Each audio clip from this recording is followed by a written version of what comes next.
Ladies and gentlemen, welcome to the second week of the Rainbow Six Canadian Nationals presented by Ubisoft and owned by HP.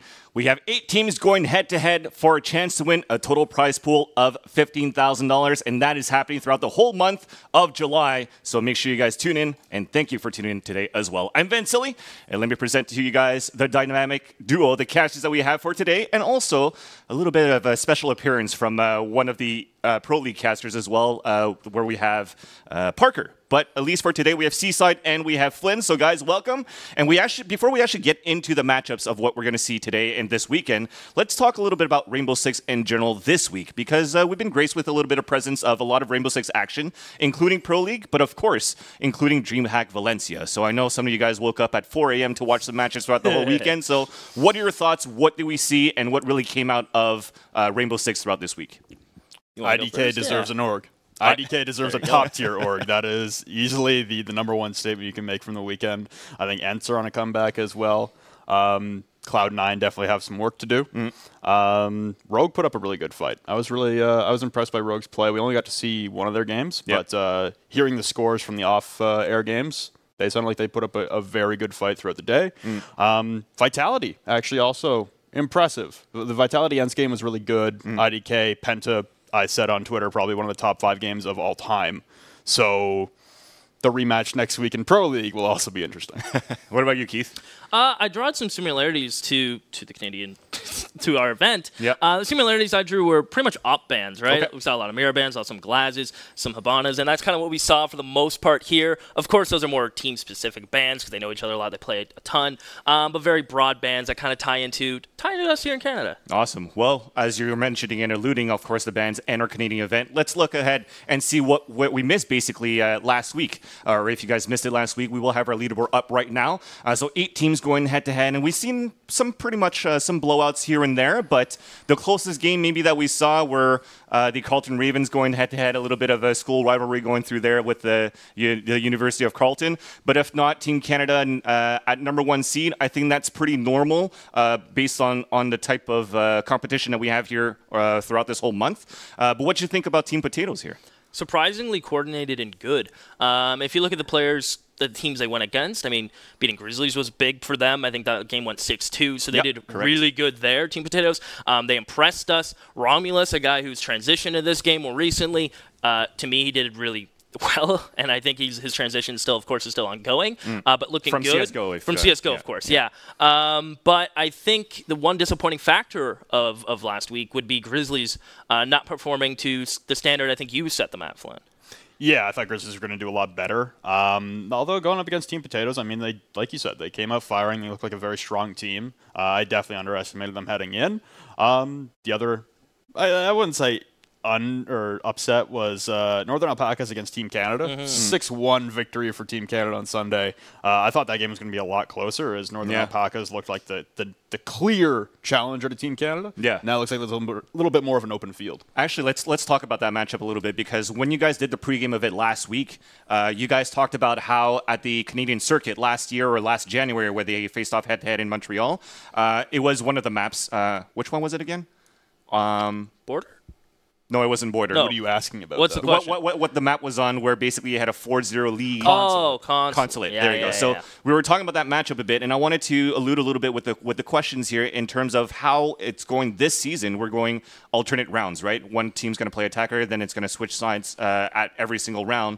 Do you think that was basically a different type of play style that affected the end result of the matchup last week versus the Canadian circuit? I mean, now you can get in a groove, right, on your defensive side, your attacking side, so you can pick up momentum a bit more. I think it just came down to that skill gaps that we started to see, and plus playing as long as they did on stage, which was probably the first for some of those players, came into factor. I still have high hopes for Alpacas. Of course, we have 3 more weekends. But I think they can turn it around. That game, we thought, Team Canada might goof around a bit, but they took it very serious, as did Northern Alpacas, which was, of course, no surprise. Yeah, Team Canada, obviously, their first game. They maybe had a little more fun than we were expecting to see from them. We were looking to see like a little more dominance, but I mean, even having that fun, they were clearly dominant. A win is a win, right? So yeah, a win's a win. And I just wanted to ask as well this weekend, one slight change that we might have with Team Canada as well is that they don't have Foxy in the team because he was actually competing in DreamHack Valencia. How do you think this will affect Team Canada now at this event this weekend? No changes? Not really. I mean, Euphoria is going to sub in. Euphoria, a very competent player. We've known around the scene for a very long time.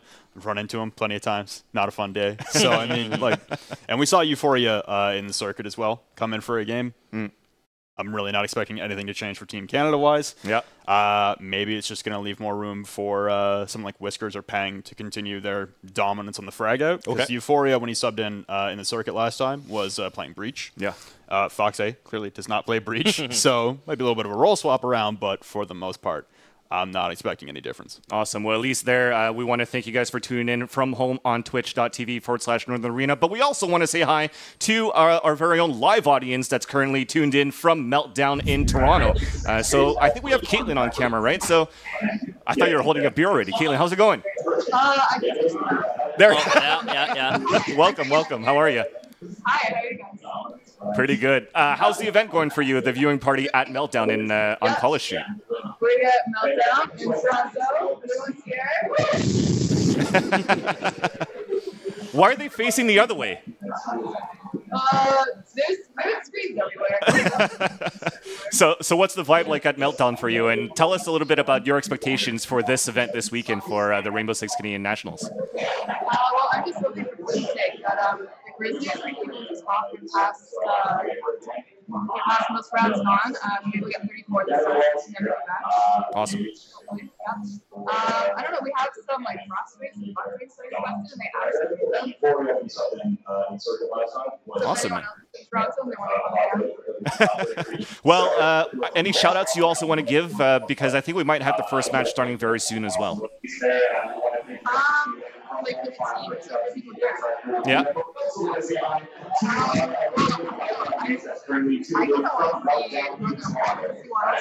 Awesome.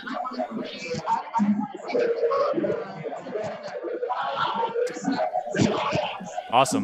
Well, thanks so much, Caitlin. I think we might have had a little bit of mic problems there, so we're going to fix that very soon. The viewing party is there throughout the whole weekend. And if you're actually located in Toronto as well, make sure you check out Meltdown. The address, I'm not sure, Google Map it, but it is on College Street. It is actually great games, great people, great staff, and great cocktails. And of course, you'll have a chance to say hi and hello to Kate for a meet and greet for the weekend, or Caitlin, sorry about that.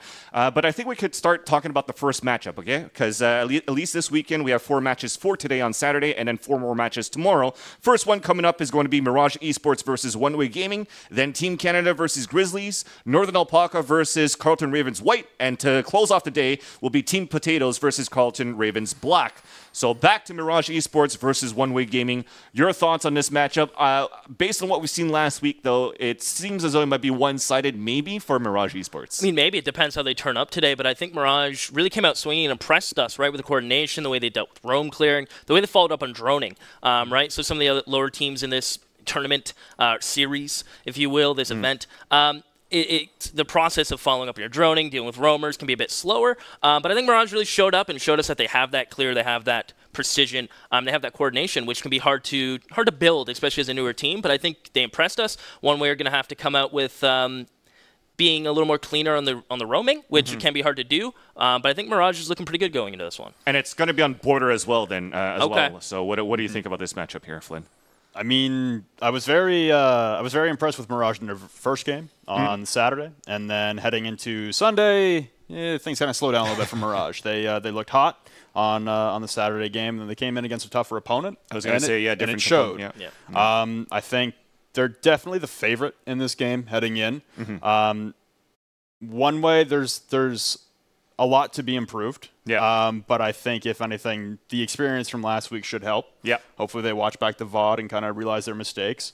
The ability to go back and analyze your footage. Yeah. I know Parker touched on this in an ad he did for HUD. The ability to go back, record your footage, or if it's being broadcast like this, to go back and analyze and understand the mistakes you made and correct them yourself within yourself and not have to have someone else tell you what those mistakes are is massive. Yeah. If you can make that correction yourself and make that correction within your team without having to be told what that is by like coach or another player, that's going to be huge for your improvement as a group and as a player.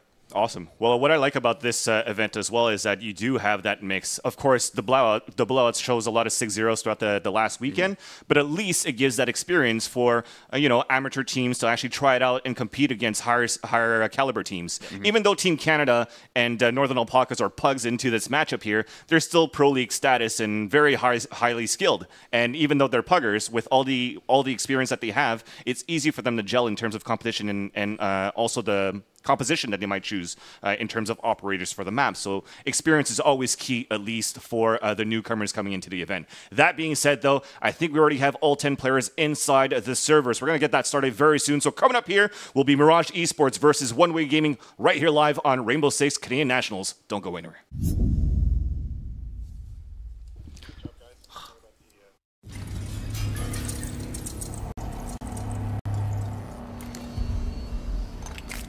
I decide when to restrain and when to kill.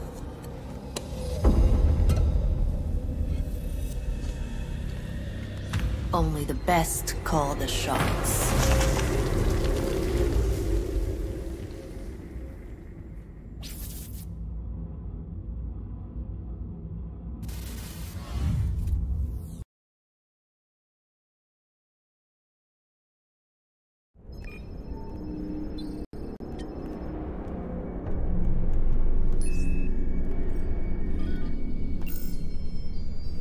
Your phone is ringing. Here. Let me get that for you.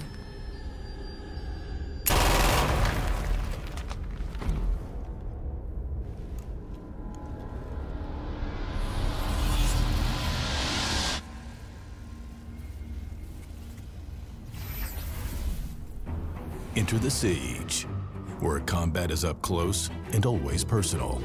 Destruction is a tool. Walls, ceilings, floors, opportunities. And there are no respawns. Because in the Siege, it's your team against theirs, and only one can be victorious. FPS has a new set of rules, Siege rules.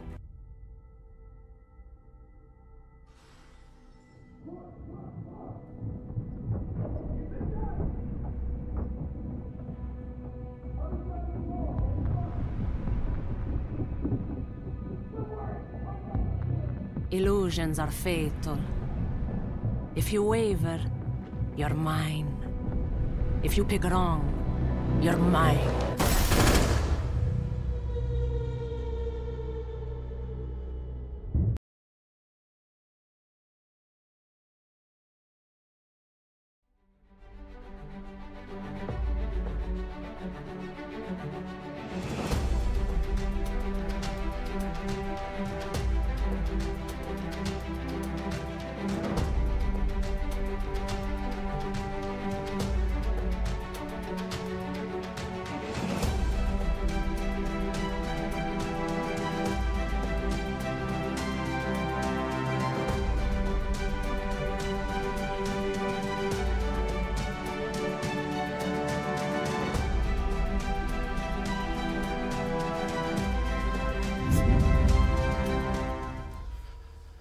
Welcome, ladies and gentlemen, for the first match of the day, One Way Gaming versus Mirage. As we touched upon, looking like Mirage are wearing their big boy pants with the belt done up one more notch. Okay. Mirage is going to be banning first in the attack, as they'll be banning the first attacker and heading into defense for their first half on border. They take out the Blackbeard. No big surprise, as defending Armory and Archives with a Blackbeard on AC or Locker Sandwich window, not a fun time. And not Nerfbeard yet. No. Still Longbeard. I mean, they're upping his movements. It's true. But they're lowering the shield HP by another 10. Think he's still going to get a lot of use? Yeah, so Blackbeard fulfills a certain purpose now. He's not the all-encompassing god he was when he came out. Yep. He fulfills a certain purpose to sit on certain windows, hold down certain rotates inside of sight, and let the rest of his team kind of cause havoc and force the anchors out. He's become much more situational than he used to be, and banning him out still not a bad call. Notably left on the board still is Lion, who was also another one of those operators who came in as an all-encompassing god on release. Wait. Funny enough, yeah. One Way banned it this time. Yes, One Way. And they were complaining about people banning it. Yeah. So it's come full circle. Yep. We are, seeing the Mira ban once again. I'm so confused by chat, but yeah. That's all right. Mirage taking out a defender, probably someone they don't want to play. Valkyrie. Okay, I mean, for border, right? Fair. Yeah, no, the amount of IQ coming out, not surprising that we'll be seeing a Valk ban. Just keep it off the board, especially with... Echo's still in play, though, so that's kind of a big player. Uh-huh. And there he is. And there he is, number one. So, Armory Lockers Archives, no big surprise. That's going to be the initial setup for defense for Mirage. The Montaigne, 0. So I talked about 0 last week, where his individual play was not exactly where it needed to be. He's swapping off the Twitch. Could 6 back to the Montaigne, try and just throw off Mirage. He's going all through the list. He's going through it. Oh, and now Happy's going to take the Montaigne. So we've only got a Hibana while both Breach are available. And typically, Border's more of a Thermite map, but you can run Hibana, as we saw effectively with SK versus EG not too long ago, a couple weeks ago. And, yeah, we got Happy swapping off. We got a Maestro and a 6-pick. So there's the line that I talked about. Yeah. Okay, line comes out. They have the smokes on Dokkaebi. Jackal, of course, has the same. Is he going back? No, stick with Lion. The Maestro's quite not locked in, considering it. Both teams are considering a lot of options. Now, I kind of like the Buck pickup here, actually, over Lion, especially for Armory Lockers. Of course, there's no mirror in play, but it's always nice to make them sweat on site. You clear the back locker side of things. You're able to get around bomb. You clear the wall. It can make your push a little more lax. So we'll see if those nades are also going to come in place. Interesting lineup, to say the least. Meanwhile, you'll have the Vigil, of course, off site. I think maybe the Legion will join, or the Pulse will join him, of course. The Legion going to stay on site more than likely. I don't think we're going to see anything too crazy. Typically, you'll see maybe a fountain hold, some reinforcements put up there, and there we go, yeah. So they tell the Vigil to stop placing. Tatch got told to stop putting up that reinforcement on that wall, as it won't have much use, so he will put that up on the fountain wall.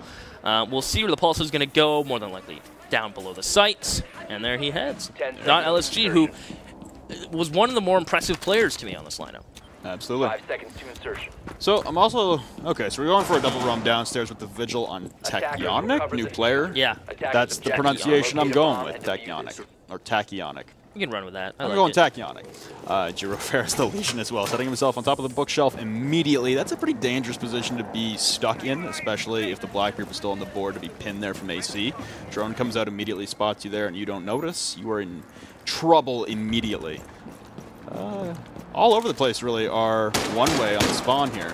Everyone kind of deciding where they want to enter first. Happy bucking open the front door, just pre-fires, nothing too insane off the bat, but you do have the double roam of Tachyon, 1 Customs and LSG inside of Workshop. This can become difficult to deal with, especially if your droning forward for your teammates is not of the cleanest, especially with Vigil chilling in his invis mode with the essentially the Harry Potter cloak that only lasts for so long, and LSG can support him from below. No reason to pull out the cardiac sensor yet.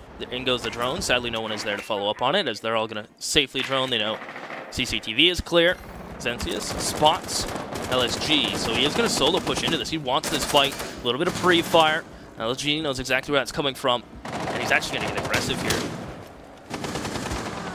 Now the flank coming from Tachyon, LSG able to take down RSTV, who was the first one to push in. Tachyon heading supply room on the impact nade. LSG's firing into ventilation, trying to land the finishing blow. And now Craig Zauer from above going to blow the hatch to supply even more support. Happy gets down inside a vent through the wall. LSG's not going to be aware of this, and there's 2 more attackers pushing in behind. They're going to go for the res. Now Zero has made his way all the way inside of Archive, solo pushing into sight, using the MK14, but unable to come out in that engagement. Tachyon drops Happy, Zentheus on the trade. Now LSG alone downstairs on the roam game, still battling out, able to drop the real C's in this diffuser down event, and it's all up to Zentheus. Now alone, LSG cleans him up, and a wonderful first round on the roam game for Mirage. Yeah, absolutely gorgeous. LSG did get droned out. They tried to deal with it, but those soft walls get opened up. Easy angles for LSG, clean shots, and more important, which as I like to see this already, is Mirage sending their second roamer over to help, not too far apart, close enough where they can't get essentially both dropped, but close enough to trade out and support each other. Plus, the opening of the hatch I was a big fan of. Maestro was able to rain down a little bit of support from above. The double roam, very effective, especially when you are that Vigil. And they were a little separated in the beginning. I was a little worried about the separation, considering how many members one way were sending in to clear that out. But they all got stalled out inside of ventilation. The push never came any deeper. You saw the Jackalo Zentheus drone out LSG inside of back by server of Workshop, push the server door, and then just peel right off after he missed the pre-fire. And I think if he had flanked hallway and they'd actually gone in for that full pinch, that would have been a lot better for one way. The other thing there, Zero on the Dokkaebi, solo pushing sites. And no phone calls used either. Yeah, I was about to say, I didn't hear any logic bombs. No phone calls, solo pushing site. That's not what you want to see from Zero. But one way, I think they have a lot of work to do on the droning and then following up on the roam clear. You know what, Flynn? I said this last week, and I'm going to say it again. No matter what, he is still our waifu. So we can't go too hard in him on that. I want a divorce then. With me or him? Both. I'll talk to my lawyer. Please do. Heading to the defense now, workshop ventilation. Castle being brought out, so we saw Castle initially picked in the initial 5 for the first round, and then swapped off in the second pick to the Maestro. This time, Girofair sticking the Castle. Hated still pulling out the Echo to help on support with that roam game, as we saw so effective from Mirage in the first round. Same 5 operators coming out on attack for one way. Not making any changes based on a new site. I still would have liked a Thermite, but to each their own. Well, I mean, this still works. Not to get too critical here, but one way never actually pushed the site with Breach, and they noticed in op pick there was no bandit or mute on the wall. They just never actually went upstairs. They got very focused on the roam clear, and unfortunately the execution onto the roam failed. So I think the Breach kind of, and that round was completely irrelevant. And this round, I think the roam clear should come out once again from one way. They should head topside and try and force out the roam game. Send that Jackal to be in block upstairs, maybe. Not a lot of soft breach. You got the 2 nades on Happy to clear out the castle barricades, and that's about a cam. Unless RSTV brought breach charges, he did. So there we go. Got the soft breach to dispatch of the castle barricades, protecting Girofair topside with bulletproof camera. I like it. I like the bringing of the castle from Girofair.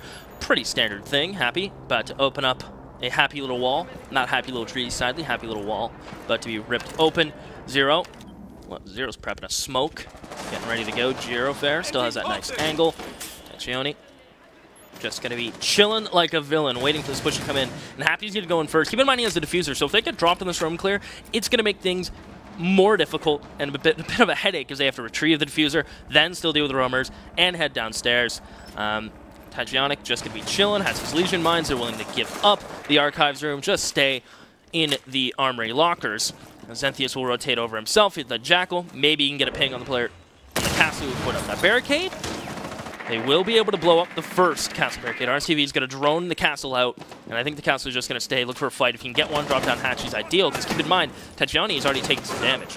Throwing in a couple glue mines towards the field to slow down that push on Girofair, but it's an entire top floor assault coming out from one way, which I like to see on the roam clip. It's taking a little too long. A wonderful shot from Girofair through 2 walls on the initial breach open, and that's the Jackal off the board. Zero going to trade that back, though, with the Mark 14. It's not in a bad position here for one way to continue pressing. Unable to spot out the Echo drone is Happy, still firing in towards Sandwich.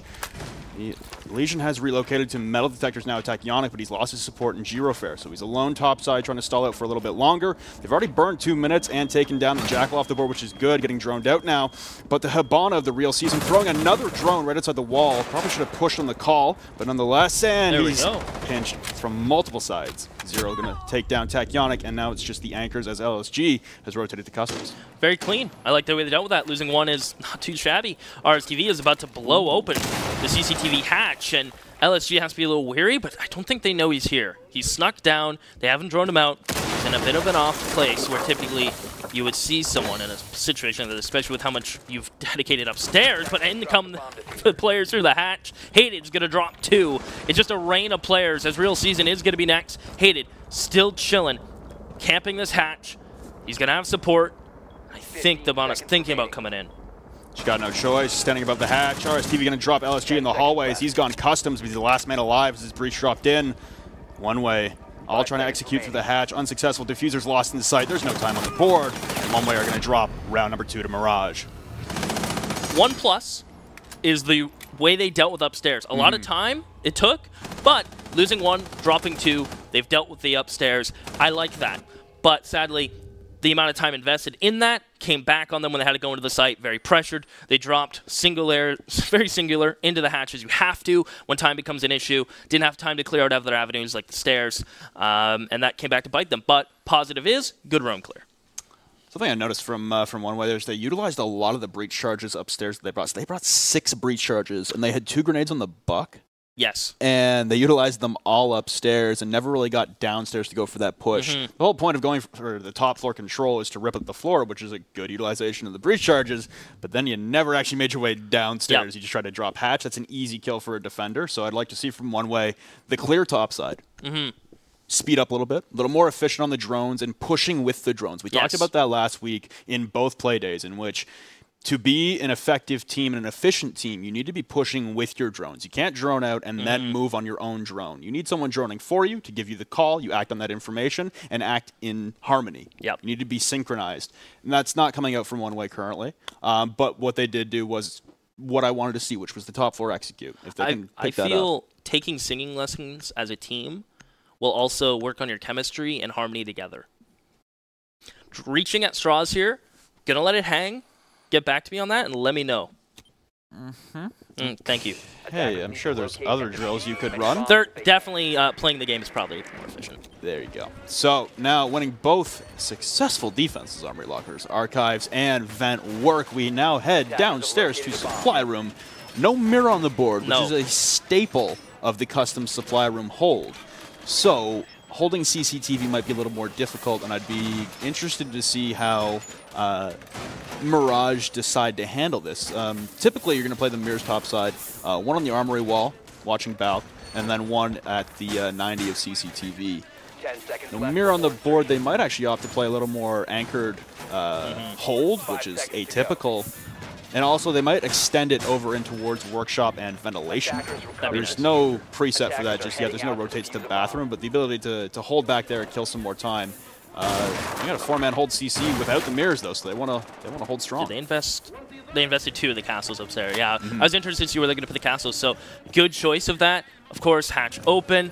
They didn't blow open supply wall, which I thought they may have used a couple impacts on, but nonetheless, that's something that can happen down the line.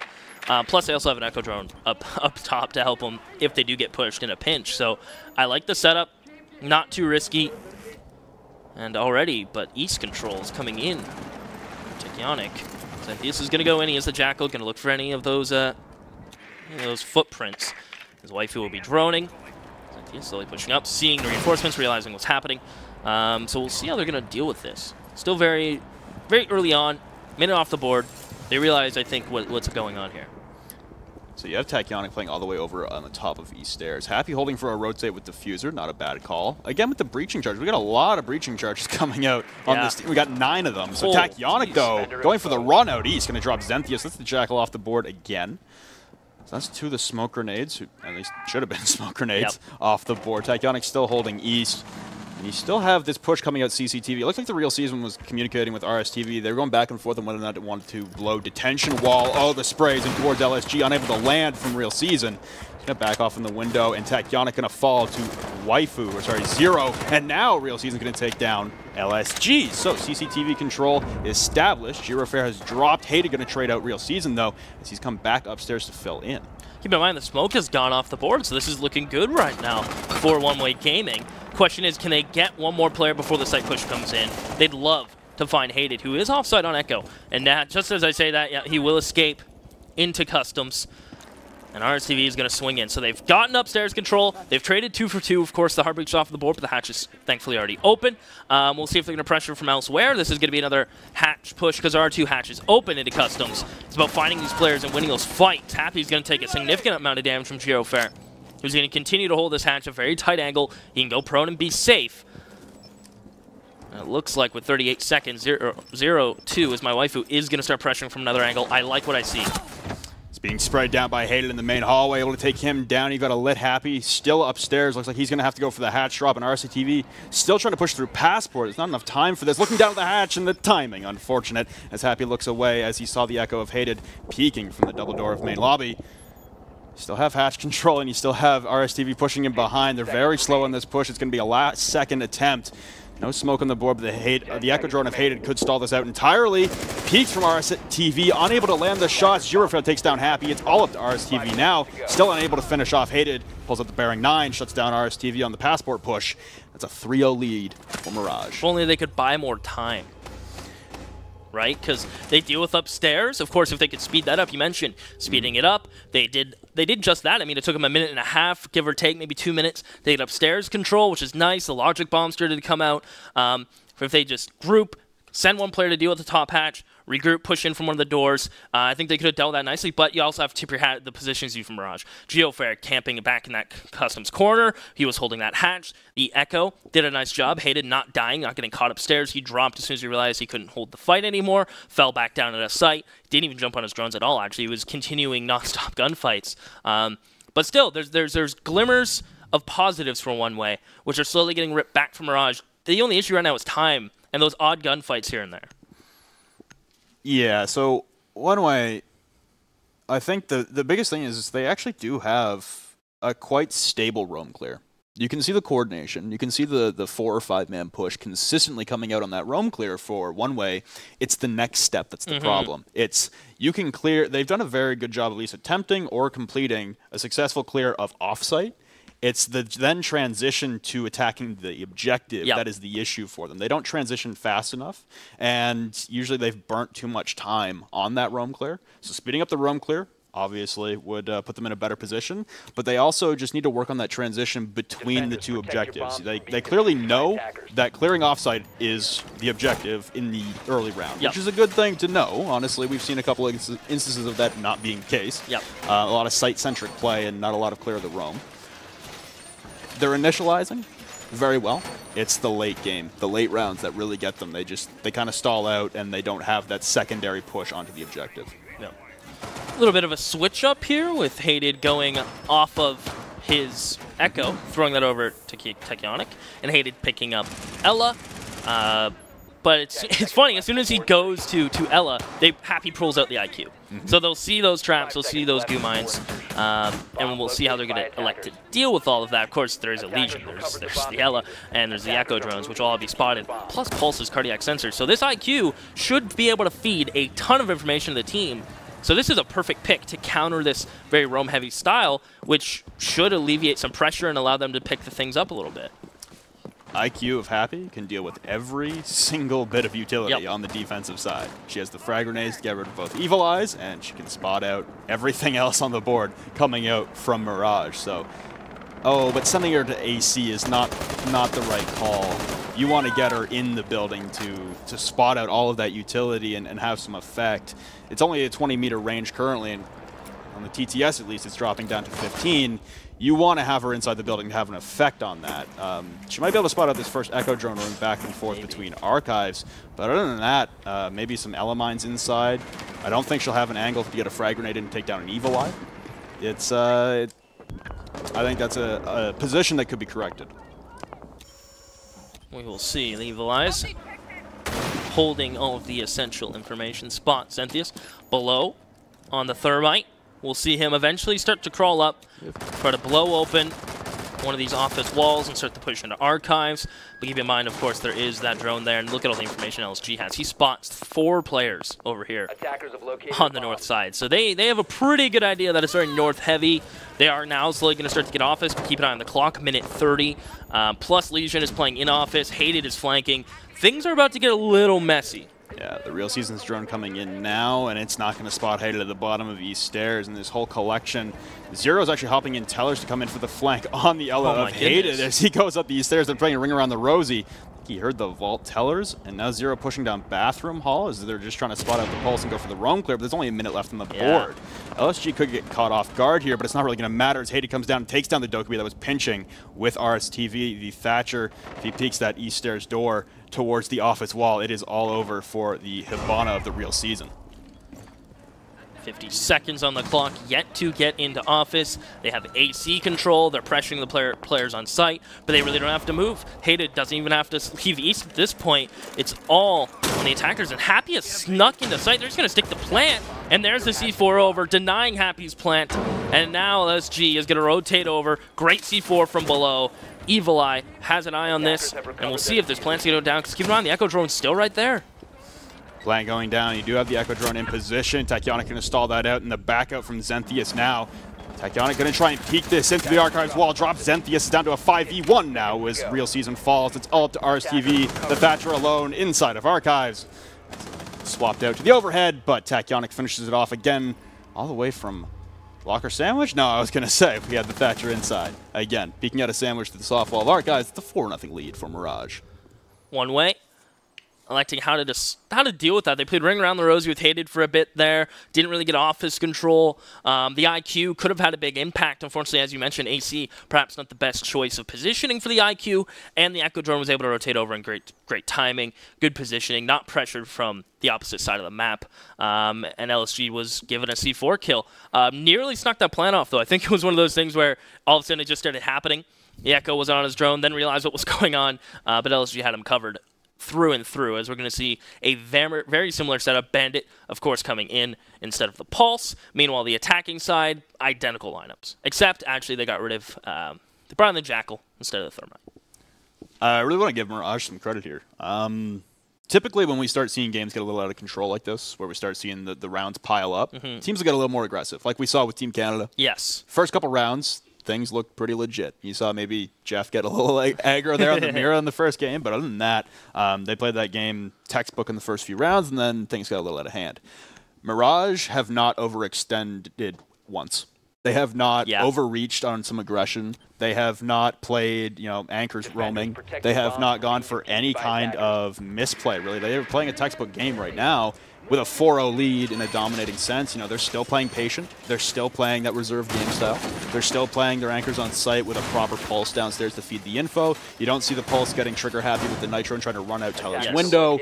Everything from Mirage right now is being played textbook, and in a 4-0 lead, that is sometimes hard to have that control, that self-control to not go, we're taking this thing right now. I'm not clicking shift. I'm not clicking shift. Yeah. And that kind of what sucks for one way, right? They're hoping they start making these mistakes because they're setting themselves up for success. They're finding the opening kills and trades that they need. And then the time runs out and they're hoping, maybe these defenders will peek us a bit more. Maybe they'll play more aggressive. And that's, as you mentioned, just simply not happening.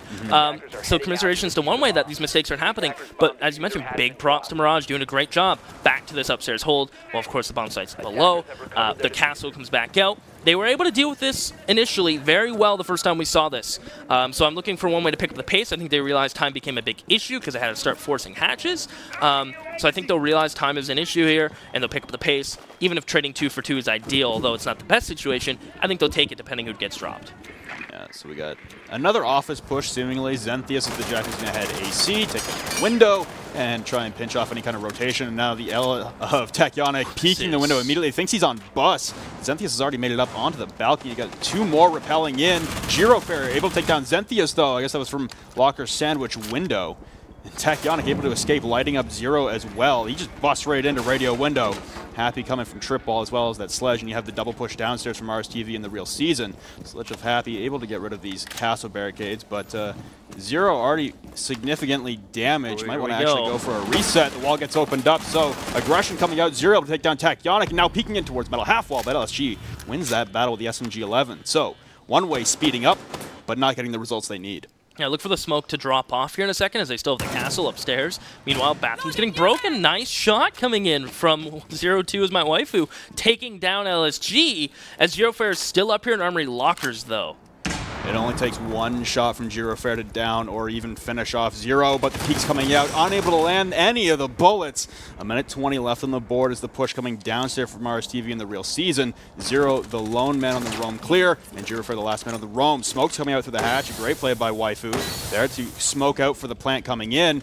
RSTV, though, not going to push on both the smokes expended. That's a great waste of utility there, and the ability to see through as the Dokkaebi phone call comes out. Another play by Waifu that was good. Triggers the Ella mine. 60 seconds are on the board, and once again, we're seeing the stall out from one way. Ooh, good catch. Camera disabled for now. Girofair still upstairs, downed, and Real Season will go flying off the board. As right now, RSTV's trying desperately to get a refrag. Waifu just drops down the hatch. Take my body. It's my castle. As he'll go down, pushing in his RSTV, and he will fall. I mean, again, good dealing with upstairs. It's unfortunate they were able to get Girofair in that position, but then, I like the switch up, though. Blowing that wall in bathroom gave him more angles. They didn't all have to come through hatch. One-way gaming, finding a little bit of success, losing their footing. But again, great play to Mirage, not getting too aggressive. I mean, maybe upstairs they played a bit aggro, but good shots in from Zero. All in all, pretty clean round again from Mirage.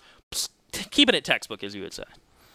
Yeah, I really like the coordination, actually, by the end, at the end there by one way. So you saw the Dokkaebi phone call coming out to stall out the Maestro. Yes. That's his name from using his evil Maestro. eyes. You also saw the Thatcher coming in to disable the Maestro. You saw the smokes coming out with the phone calls at the same time.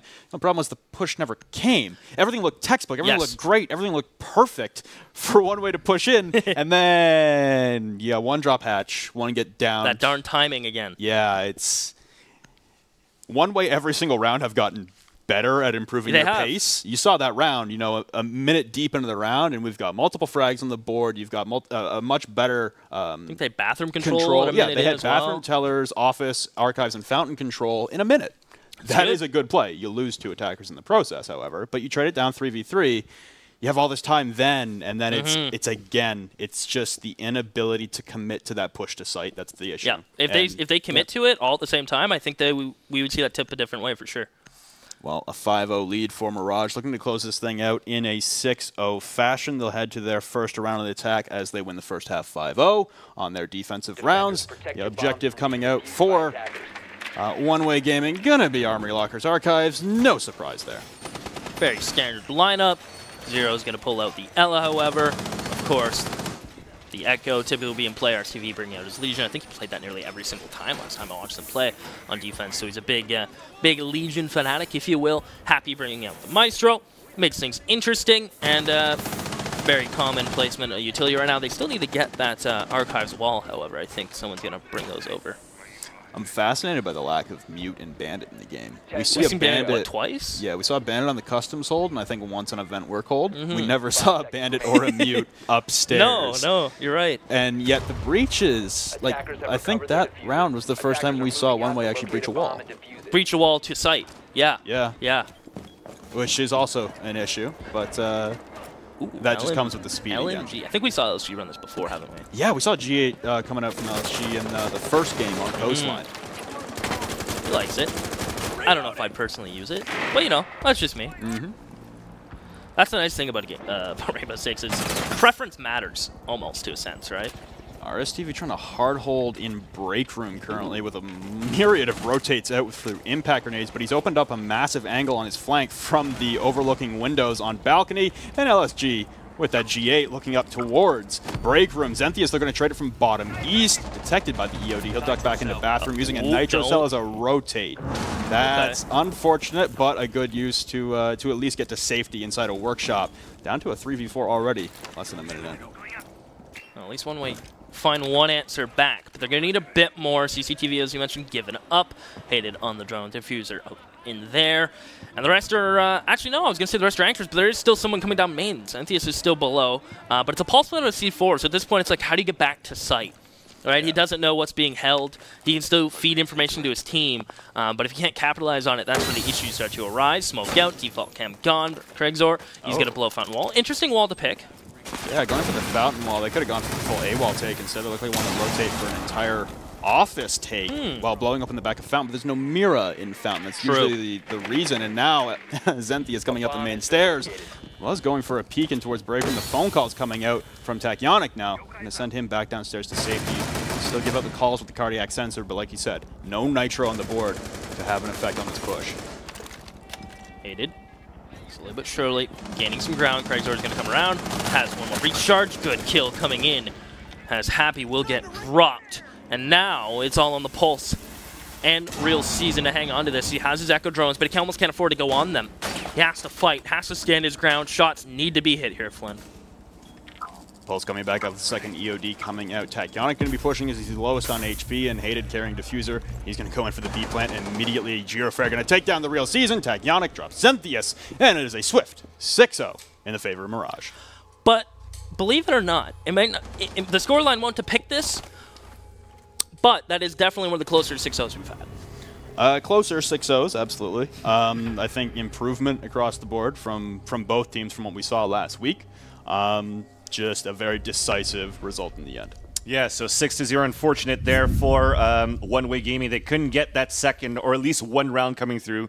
But you guys mentioned how they were a little bit closer despite the 6-0. And I want to get more specifically into maybe two of the rounds, because we talked about round number 2 and round number 3, where they actually had control of that hatch area. But unfortunate, in round number 2, they kind of dropped like lemmings and got dispatched by Hated. Hated, who by the way went 10-0 in that matchup. So I don't think he died once, if I'm not mistaken. But don't think so. Nonetheless, I don't recall calling out Hated dying. But if we're looking at round number 2 and 3, there was those 2 rounds where One Way Gaming had control of that hatch, but somehow the execution was lacking a little bit. So how can you actually better that for One Way Gaming on the attack? Well, I think you have to give them props to the way they were able to set themselves up, right? They got information early. They clearly had a plan going into what they wanted to get done. 2 things that I would throw in there is following up on the drones early and keeping a little more eye on the clock, because everything else they had formed. The bigger issues was the timing aspect, I think. Yeah, tighter to the drones, definitely. Being able to act on that information immediately. Don't drone yourself in, because as soon as that drone gets destroyed, depending on how far you've droned in, you're 10, 15 seconds away from acting on that information. Yeah. By then, it's so old, it's irrelevant. So tighter to the drones. And secondly, I would say if they are scrimming at all, if they are practicing anything, or just go into a ranked game as a 5-man squad, practice that transition, because your roam clear is actually on point. Yep. Yeah. It is effective, and it's just a little inefficient. It's taking too long, so staying tighter to that drone will help. And then you need to practice the transition from going from the roam clear to the site push. That's where the difficulty lies for One Way currently.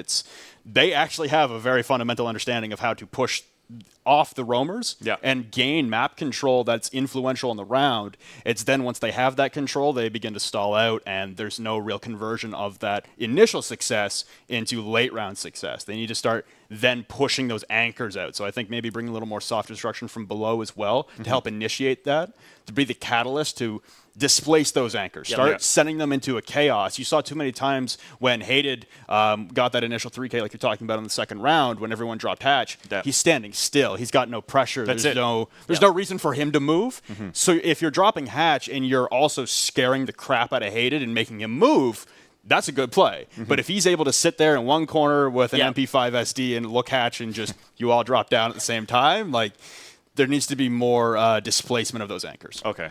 Now, you guys, I know, Keith, you were talking about IQ a lot, how they could be very useful, like that op could be very useful towards this map. And in round number 2 and round number 3, we saw IQ being fake picked pretty much by One Way Gaming. I think more specifically to switch the IQ to the Twitch, and then they also switched the IQ to I have that note right over here, to a buck. Yeah, right? yeah. So your thoughts, basically, first off, on this introduction of the 6-pick, because with the switch came, of course, towards the 6-pick. So do you think teams right now finally figured out a little bit more of a deeper end of how the 6-pick could be played?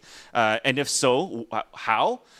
Let's start with that question. Okay, I think it's getting to a point now where these teams are getting used to doing the 6th pick. They're kind of doing little mind games, right? They'll be like, maybe we can trick them into pulling out an IQ.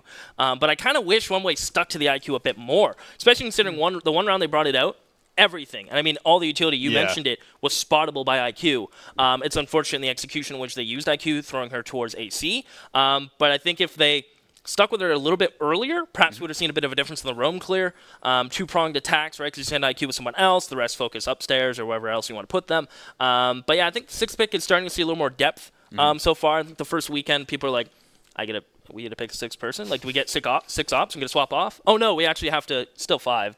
But I think they're slowly figuring out, and it's starting to come into shape. Well, I mean, 6-pick for everyone, not just these players. True. For everyone is new. Now, granted, professional players will be practicing multiple days a week, almost every day a week, in this format, so they have a lot more experience with it. For some of these players that never played comp before. And this is a new setting in general that they'll never see in casual, they'll never see in ranked currently. I see. So this is a new setting they have to get used to. Does it add that much more depth to it as well? Absolutely. The mind games are there. I think the utilization still has to be explored fully. Even the pro teams right now, we see some mind games coming out, but almost half the time, I mean, even today for DreamHack Valencia, 6 picks were utilized maybe like 35, 40% of the time from pro teams. Okay. So that depth has yet to be explored fully. It's like a new operator coming out. Yep. It takes some time for it to be fleshed out entirely and everyone to kind of get a grasp of what they want to do and take their own spin on it. See what they personally want to use that utility for. Awesome. And I know you mentioned as well, Flynn, when we were broadcasting this match, there was actually a new player within Mirage Esports, which is Tachyon. So have you guys followed that person a little bit? What are your thoughts on that game? Or if not, who would be your MVP basically for Mirage Esports looking at that roster? Hated maybe because it's first. I was thinking hated, but maybe LSD. The amount of info we got on the Paul staying alive as well. I was thinking LSG off the top of my head too. Yeah. So I'm thinking LSG or hated. I mean, the frags are one thing, and playing a support role, getting those frags as well on defense, playing the Echo. I think majority of the rounds he was going back and forth between L and Echo, but as well as LSG. The frags weren't there on the board, but the information was there. The assists that he had just from the cardiac sensor, relaying that information to his teammates, invaluable. So I think that's one thing that's a good feature for Rainbow Six as well as in terms of a team game, because you're not looking at basically one player carrying a team. A support role versus, let's say, Counter-Strike is way more important in Rainbow Six than somebody just throwing two flashes or smokes, right? Yeah. So it's great to see that type of depth in terms of the composition that you have in Rainbow Six. That being said, though, we have Team Canada versus Grizzlies coming up next. So I want to know your thoughts on this matchup now. I think Grizzly, at that point, they might have a chance to swallow their pride a little bit from the results that they had last weekend, but do you think they might have what it takes to come up against Team Canada? I'd hope so. I mean, this was a close game and it was a 6-0, so you can see scorelines might be a little bit of a lie or a bit of a false kind of showing. But I think Grizzlies, if they show up to the form, Flint spoke of them last weekend, the form they can put up, I think they should get a couple rounds. I think if you're not picking Team Canada, I want to be friends with you because you're very optimistic, and I always like optimism. So yeah, I don't think it has to be. I think it has to be said multiple times. Yeah, Team Canada, the favorite. But Grizzly, I have seen them perform well in the past. Yep. I have yet to kind of see it so far in this event. Unfortunately, I think they're trying to work on something new. I think they compared to what I saw from them in the CCS qualifiers, they have a bit of a newer roster, and they're definitely, like I said, working on that flexibility to be constantly dynamic within a game, to not run their head against a wall with one strat over and over and over again. They've seen much more dynamic, like we saw in that game against Team Potatoes the first day on Saturday. I was very complimentary of that. They still got some work to do, though. Yeah. At least a 6-2 final score was that against Team Potato. They got ways to go, but that's going to be the matchup coming up next. Thankfully, with Ubisoft Canada and also Northern Arena, we had a chance to sit down and also talk to Team Grizzly that we're going to see in the break coming up. But before I take the break, of course, you have our lovely chibis in the front of me, so make sure you guys check that out. All the information on store.ub.com. So you have your 5 new operators here in a 4-inch vinyl format, and make sure they are, you check it out because they are in limited quantities. Each purchase that you do will give you also a unique code as a charm that you could add to your rifle in-game. So make sure you guys check that out. And also check out the hashtag R6C Nationals. I want to know your thoughts on the Chiblies. I want to know your thoughts on the upcoming matches as well. And why not discuss with our live viewing party at Meltdown in Toronto. We'll be checking out the feed on Twitter so that we could have an organic conversation with everybody throughout this whole weekend. So with that being said, though, coming up next is Team Canada versus Grizzly, and that is my last so as we go on break. Not bad. All right, 6.5 minutes. Tag in Mr.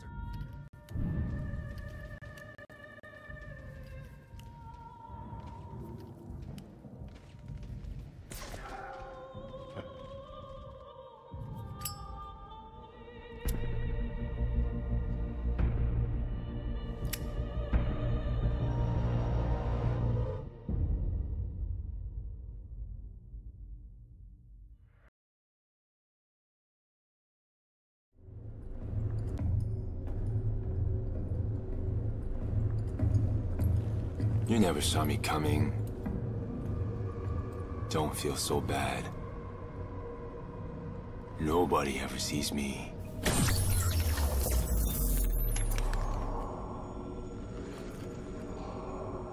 I'm in everyone's blind spot.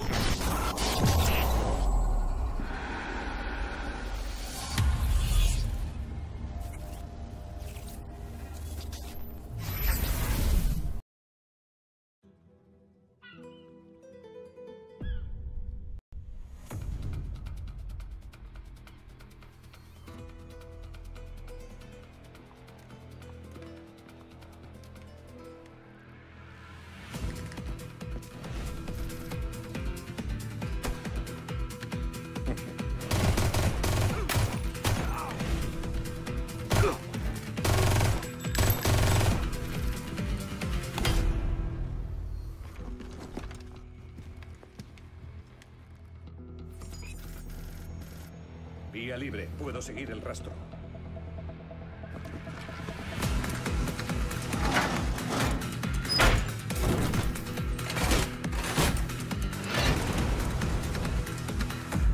¿Ahora me veis? Ahora no me veis.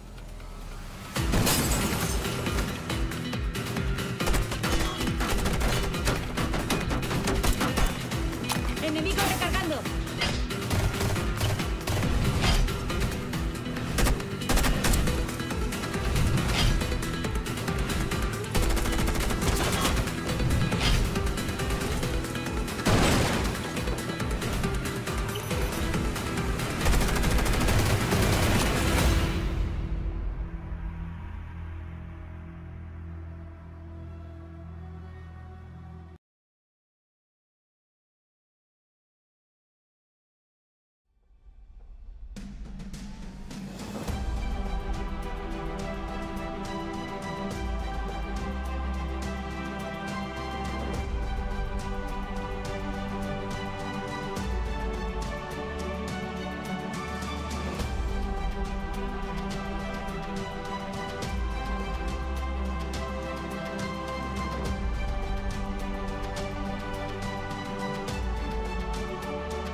Mesdames et messieurs, bienvenue to the Rainbow Six Canadian Nationals, week number 2 with Van Silly, Seaside, and Flynn. And we have our second match coming up. Of course, this is brought to you by Ubisoft and by Omen by HP. And we mentioned a little bit the matchup coming up, Team Canada versus Grizzly. We talked about how they wanted to, bring up the fight a little bit despite their results from last weekend. But this map this time is going to be on Oregon. So let me know your thoughts for this matchup and how hard is this going to be for Grizzly? We're going to see more Jackal, maybe. So that's cool, right? That's exciting. Real talk, though, I want Mira to stay in. It'd be nice. That'd be cool. It adds, anchoring. It makes anchoring play a bit more exciting, especially for the players who are defending, because they it's not fun without anchoring without Mira. Mira on Oregon is such a staple. Yeah. It's a fundamental part of how you play the map. Which will be banned anyways. That's what I don't want it to. We saw it today earlier, actually, at DreamHack. We saw Mira banned out on Oregon. Was that the IDK Penta game? I think that was map 2 of IDK Penta, and Penta 1.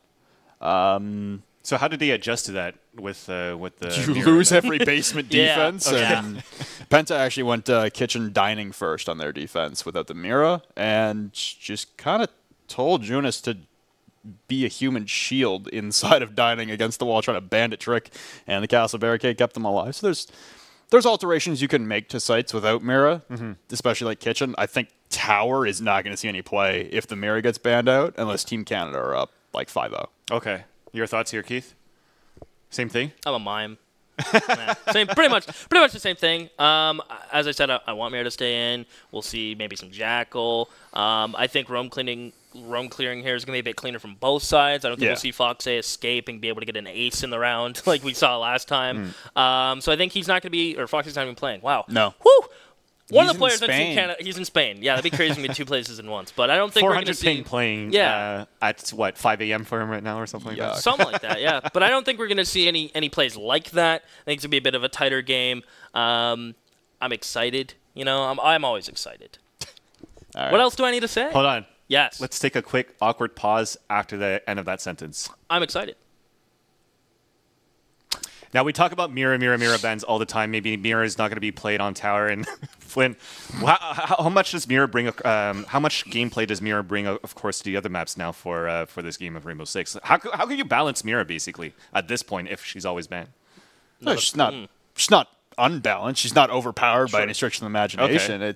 It's like banning out Thermite, like we've seen from SK in consecutive games now against EG and SSG. It throws you off. It's not that Thermite's overpowered. It's a breacher. It's just a fundamental portion of the game. Same thing with Mira. I know Parker has suggested a couple times maybe make the Mira window smaller as a balancing option, but I mean, the core idea of the utility, it doesn't get worse, honestly. It's a Mira window and a reinforced wall or a soft wall. There's not really any tinkering with that to make it less viable. It's so fundamental in the way the setups are done now that it's like banning out a Thermite. It's not that the operator is overpowered or the utility is overpowered. It's just a way to throw a team off. Yeah. Keith, you have your hand up like a student here. So. My answer. My light bulb just kind of. Okay. I now understand One Way Gaming's name because it's a one-way Mira. It's their logo. It's why they were. Listen, this tournament goes on for 4 weeks, so... At least I figured it out week 2, right? That being said, we have all 10 players inside the lobby, so we're going to start this matchup very soon. Just before we get into that matchup, we actually have that team preview that I mentioned you guys before, so make sure you guys check it out. And when we come back, we will have that matchup between Team Canada and Grizzly right here on Rainbow Six Canadian Nationals.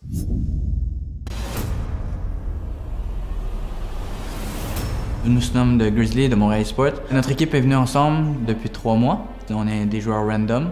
Tout simplement, nous sommes Québécois, donc cette caractéristique nous rassemble. Moi, je viens de Vaudreuil. Angel vient de Longueuil. Max vient de Pointe-aux-Trembles. Nivek vient de Saint-Jérôme. Et Place, le dernier, vient de Montréal, downtown. Notre équipe joue à Rainbow Six depuis 3 ans, durant la saison qui s'appelait Black Ice. En équipe, surtout ici à Mirage Esports, c'est vraiment le fun. La dynamique est vraiment différente que si on était tous séparés à la maison. Les rôles dans mon équipe, je dirais pas mal que c'est Purple qui fait les strat-calls, Max c'est le fragger. Angel, notre entry fragger, c'est lui qui va ramasser tous les kills qu'on a besoin pour entrer. Pour Platz, lui c'est un deuxième entry fragger. Nivek, c'est un rôle plus support et fragger. Donc il va pousser avec l'équipe, il va pousser individuellement, mais il ne va pas aller se mettre en danger. Notre style de jeu, c'est souvent quand même agressif, mais on ne va pas se mettre en danger. Donc notre équipe C'est notre première saison, mais on est là pour gagner. Ce qui nous rend spécial en tant qu'équipe, on s'entend tous bien, ça fond fluidement. Notre équipe, c'est premièrement des amis. Si nous sommes des amis, après, notre compétition va être incroyable. On voudrait dire à nos fans merci pour le support, merci de continuer à nous supporter. On va la gagner pour vous.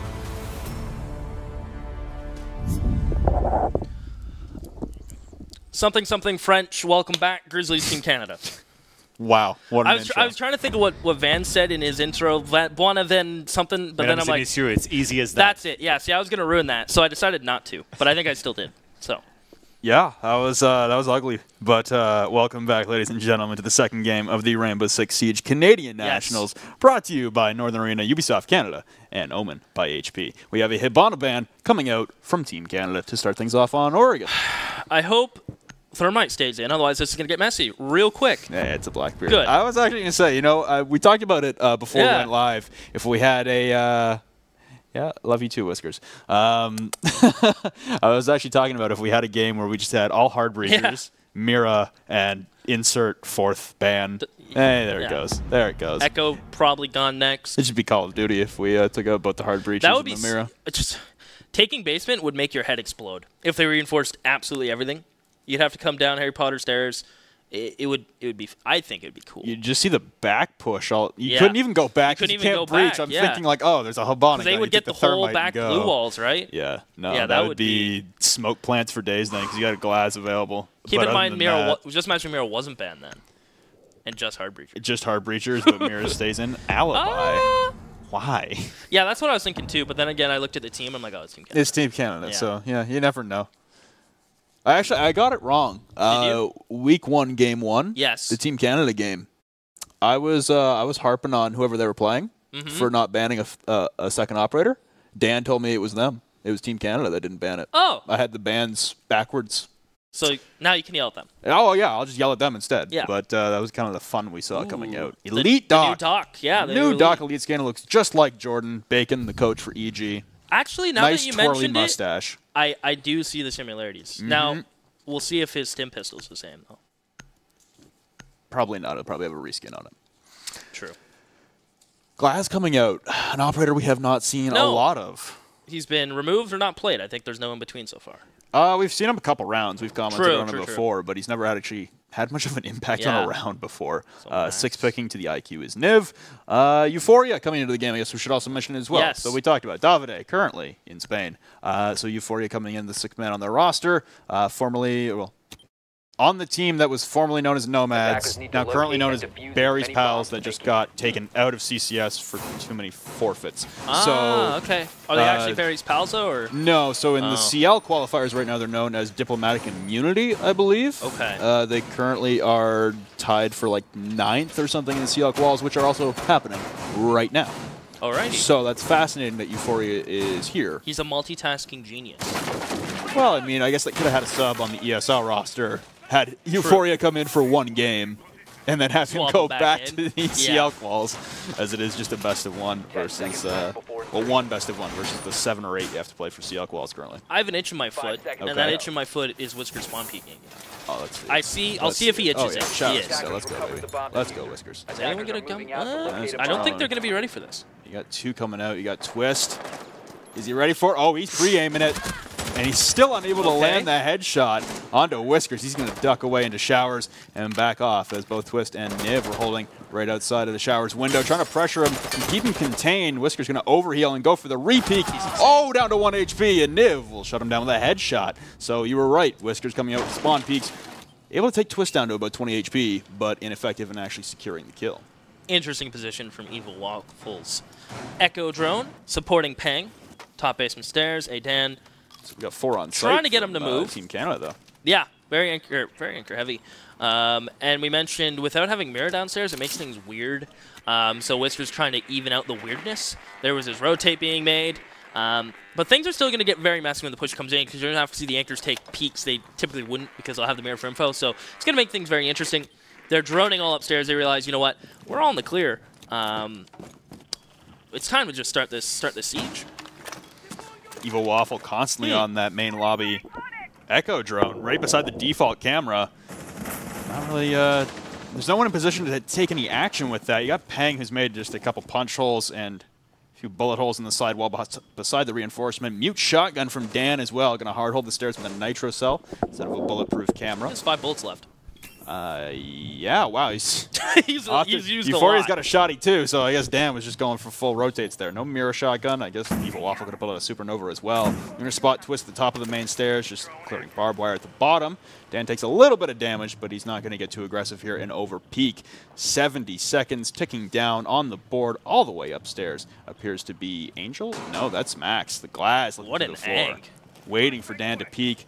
A minute ticking down now, and Grizzlies are very slow in this push here. They still need to get purple in to even blow that hatch. This is perfect timing. The Zofia blast coming out. Dan holding the hallway on the stairs. He's going to take down Twist. The self-nade by Niv.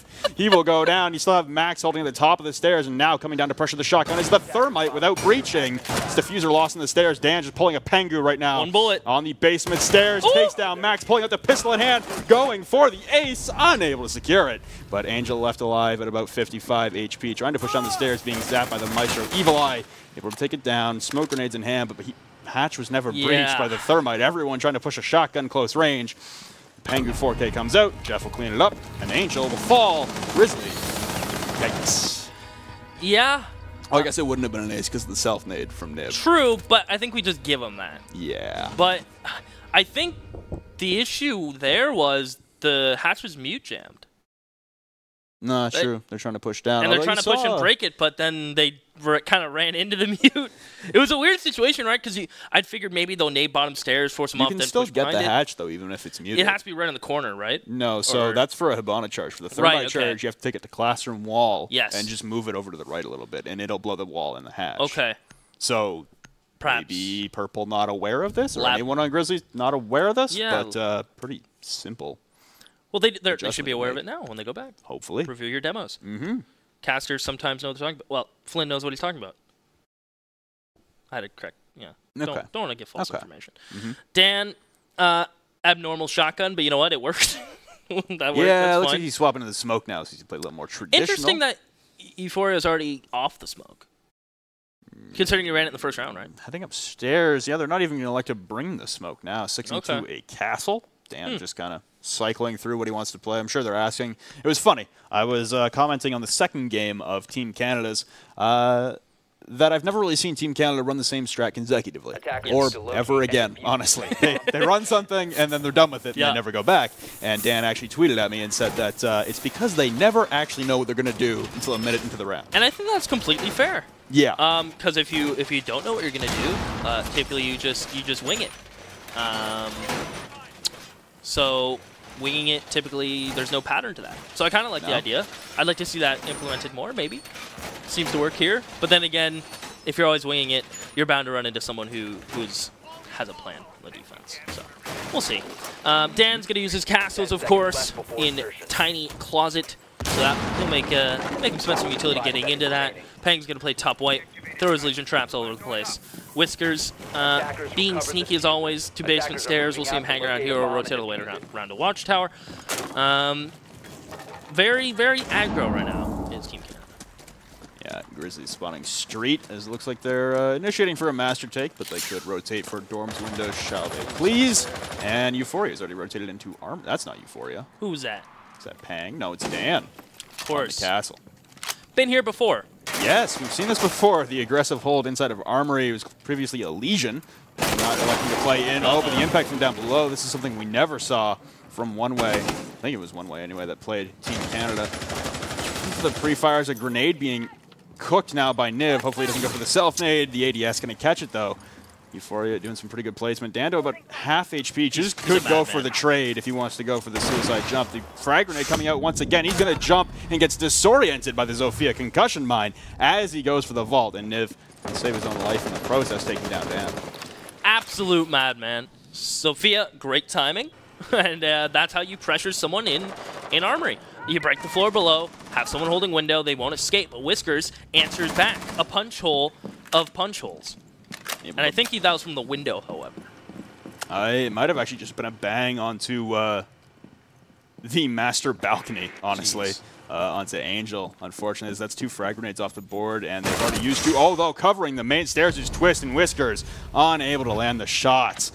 Covering the flank, but Euphoria able to rotate down through Pantry Hatch into Kitchen. Now he's taking up the roam game in place of Whiskers, heading towards White Stairs as Peng and Evil Waffle hold down the site. The Master Push still coming out, Purple still alive, and they have Max on the Thatcher to be able to clear out the Bandit charges on Generator Wall. They might also, they're already clearing out Generator, breaching open the wall. They're just waiting for Euphoria to come on the flank. Trouble just send a drone down as Euphoria has already gone back to site, playing indoors. Minute on the clock. As you mentioned, Generator Wall is open. Niv holding the long angle. And this is where things start to heat up. As they've successfully dealt with the roamers, now here comes the site fights, and Max is going to get involved. He is going to take down Euphoria. Very wary of small tower, but Peng is on top white. Niv's drone will spot. I believe he would see, I don't know if he saw Peng or not, depending on which way he was looking. Purple clearing Jenny, realizing it's free to go in, but keep in mind, their yokai drones are still in effect. 30 seconds now, pushing down hallway, going to step on a Legion mine. That's the IQ as well, should be able to spot those out, but now the Thermite of Purple. Pressing Generator, going to try and go for the plant. Evil Waffle tags his backside, but unable to secure the kill. Now the wide peek in hallway. Evil Waffle stuck in a crossfire as Max jumps in. Down by Peng, but he's got 2 more to take down. The Thermite runs straight across, down to 1 HP, and Niv with a nice shot with the reflex sight as well from hallway door. Able to drop Peng, and Grizzlies to take the round on the attack of upstairs. Okay, I like it. Very clean. They dealt with Dan in a very timely manner, using a decent amount of utility to do so. Whiskers was able to find the refrag immediately from Big Tower, but I think just it was a clean master take. Nothing too fancy. Euphoria flanked, but he immediately had to shuffle back to site. And the difference we're already kind of seeing here is the way Grizzlies have multiple kind of pressure points, right? They dealt with Dan from below as well as window. Then for the master take, they also had someone on big window to not allow them to fight long haul all that safely. So all in all, it ended up working. They were able to pinch Evil Waffle, who went for the fight, who tried to push and get that fight into the player with Generator with Peng top white, and he got caught from big window by Max. So great supporting each other there. Yeah, Euphoria went for an aggressive peek on big window as well and lost that gun battle pretty handedly, leaving the Thatcher of, I believe it was Max last round, pretty high up in HP, I think around 70 after the end of that engagement, and that's just not what you want to see from Euphoria. You want to see him able to win that engagement. If you're going to get that aggressive, you need to be winning those fights. Whisker is going to swap off the Ella to a Valkyrie as the 6-pick comes out from Niv to the IQ. I feel like Whiskers, regardless, will have a pretty good idea that Niv's going to go back to IQ. I think if they watched last weekend's game, Niv played IQ quite a bit. I can almost guarantee they didn't. I highly doubt this team did any VOD review. It is Team Canada, so probably didn't watch. They probably watched their own game because Sam was watching for it. But there's nothing like patting on yourself on the back. Yeah. Or, yeah, that's fine. Patting on the back works. I was going to say times you can itch your back, but if you're not so flexible, maybe that's not the best line of success. Into this. Pretty much a similar lineup. As I mentioned, Valkyrie's making an appearance. We're actually going to see the sledge coming out. So that's one add to the side of Grizzlies. 5 seconds to Angel go. Sledge last round. He got banged through the attic Never wall. mind, he got dropped. Yeah. See, my memory is short, but good. If locate and defuse a bomb. Yeah, it's all right. Here's the thing. I'm going to let you know, Flynn. When I'm wrong, you're always right, so we win together. Yeah, that's how that works. Okay. I think. So again, heavy street spawn. Grizzlies looking to be going for that master take once again. No big surprise, as it was effective last time around. I wonder how aggressive Whisker's going to get on the peaks, as he did have a successful frag through the attic wall from Big Tower, and now no one playing inside of Armory. Niv getting highly aggressive, going for the rappel immediately, hopping in, spraying down the main hallway. And no response yet from Team Canada, as everyone off doing their own thing. Euphoria could peek Pixel down hallway and try and wall bang him through if Niv opens up an angle tight enough that he can see through the dresser.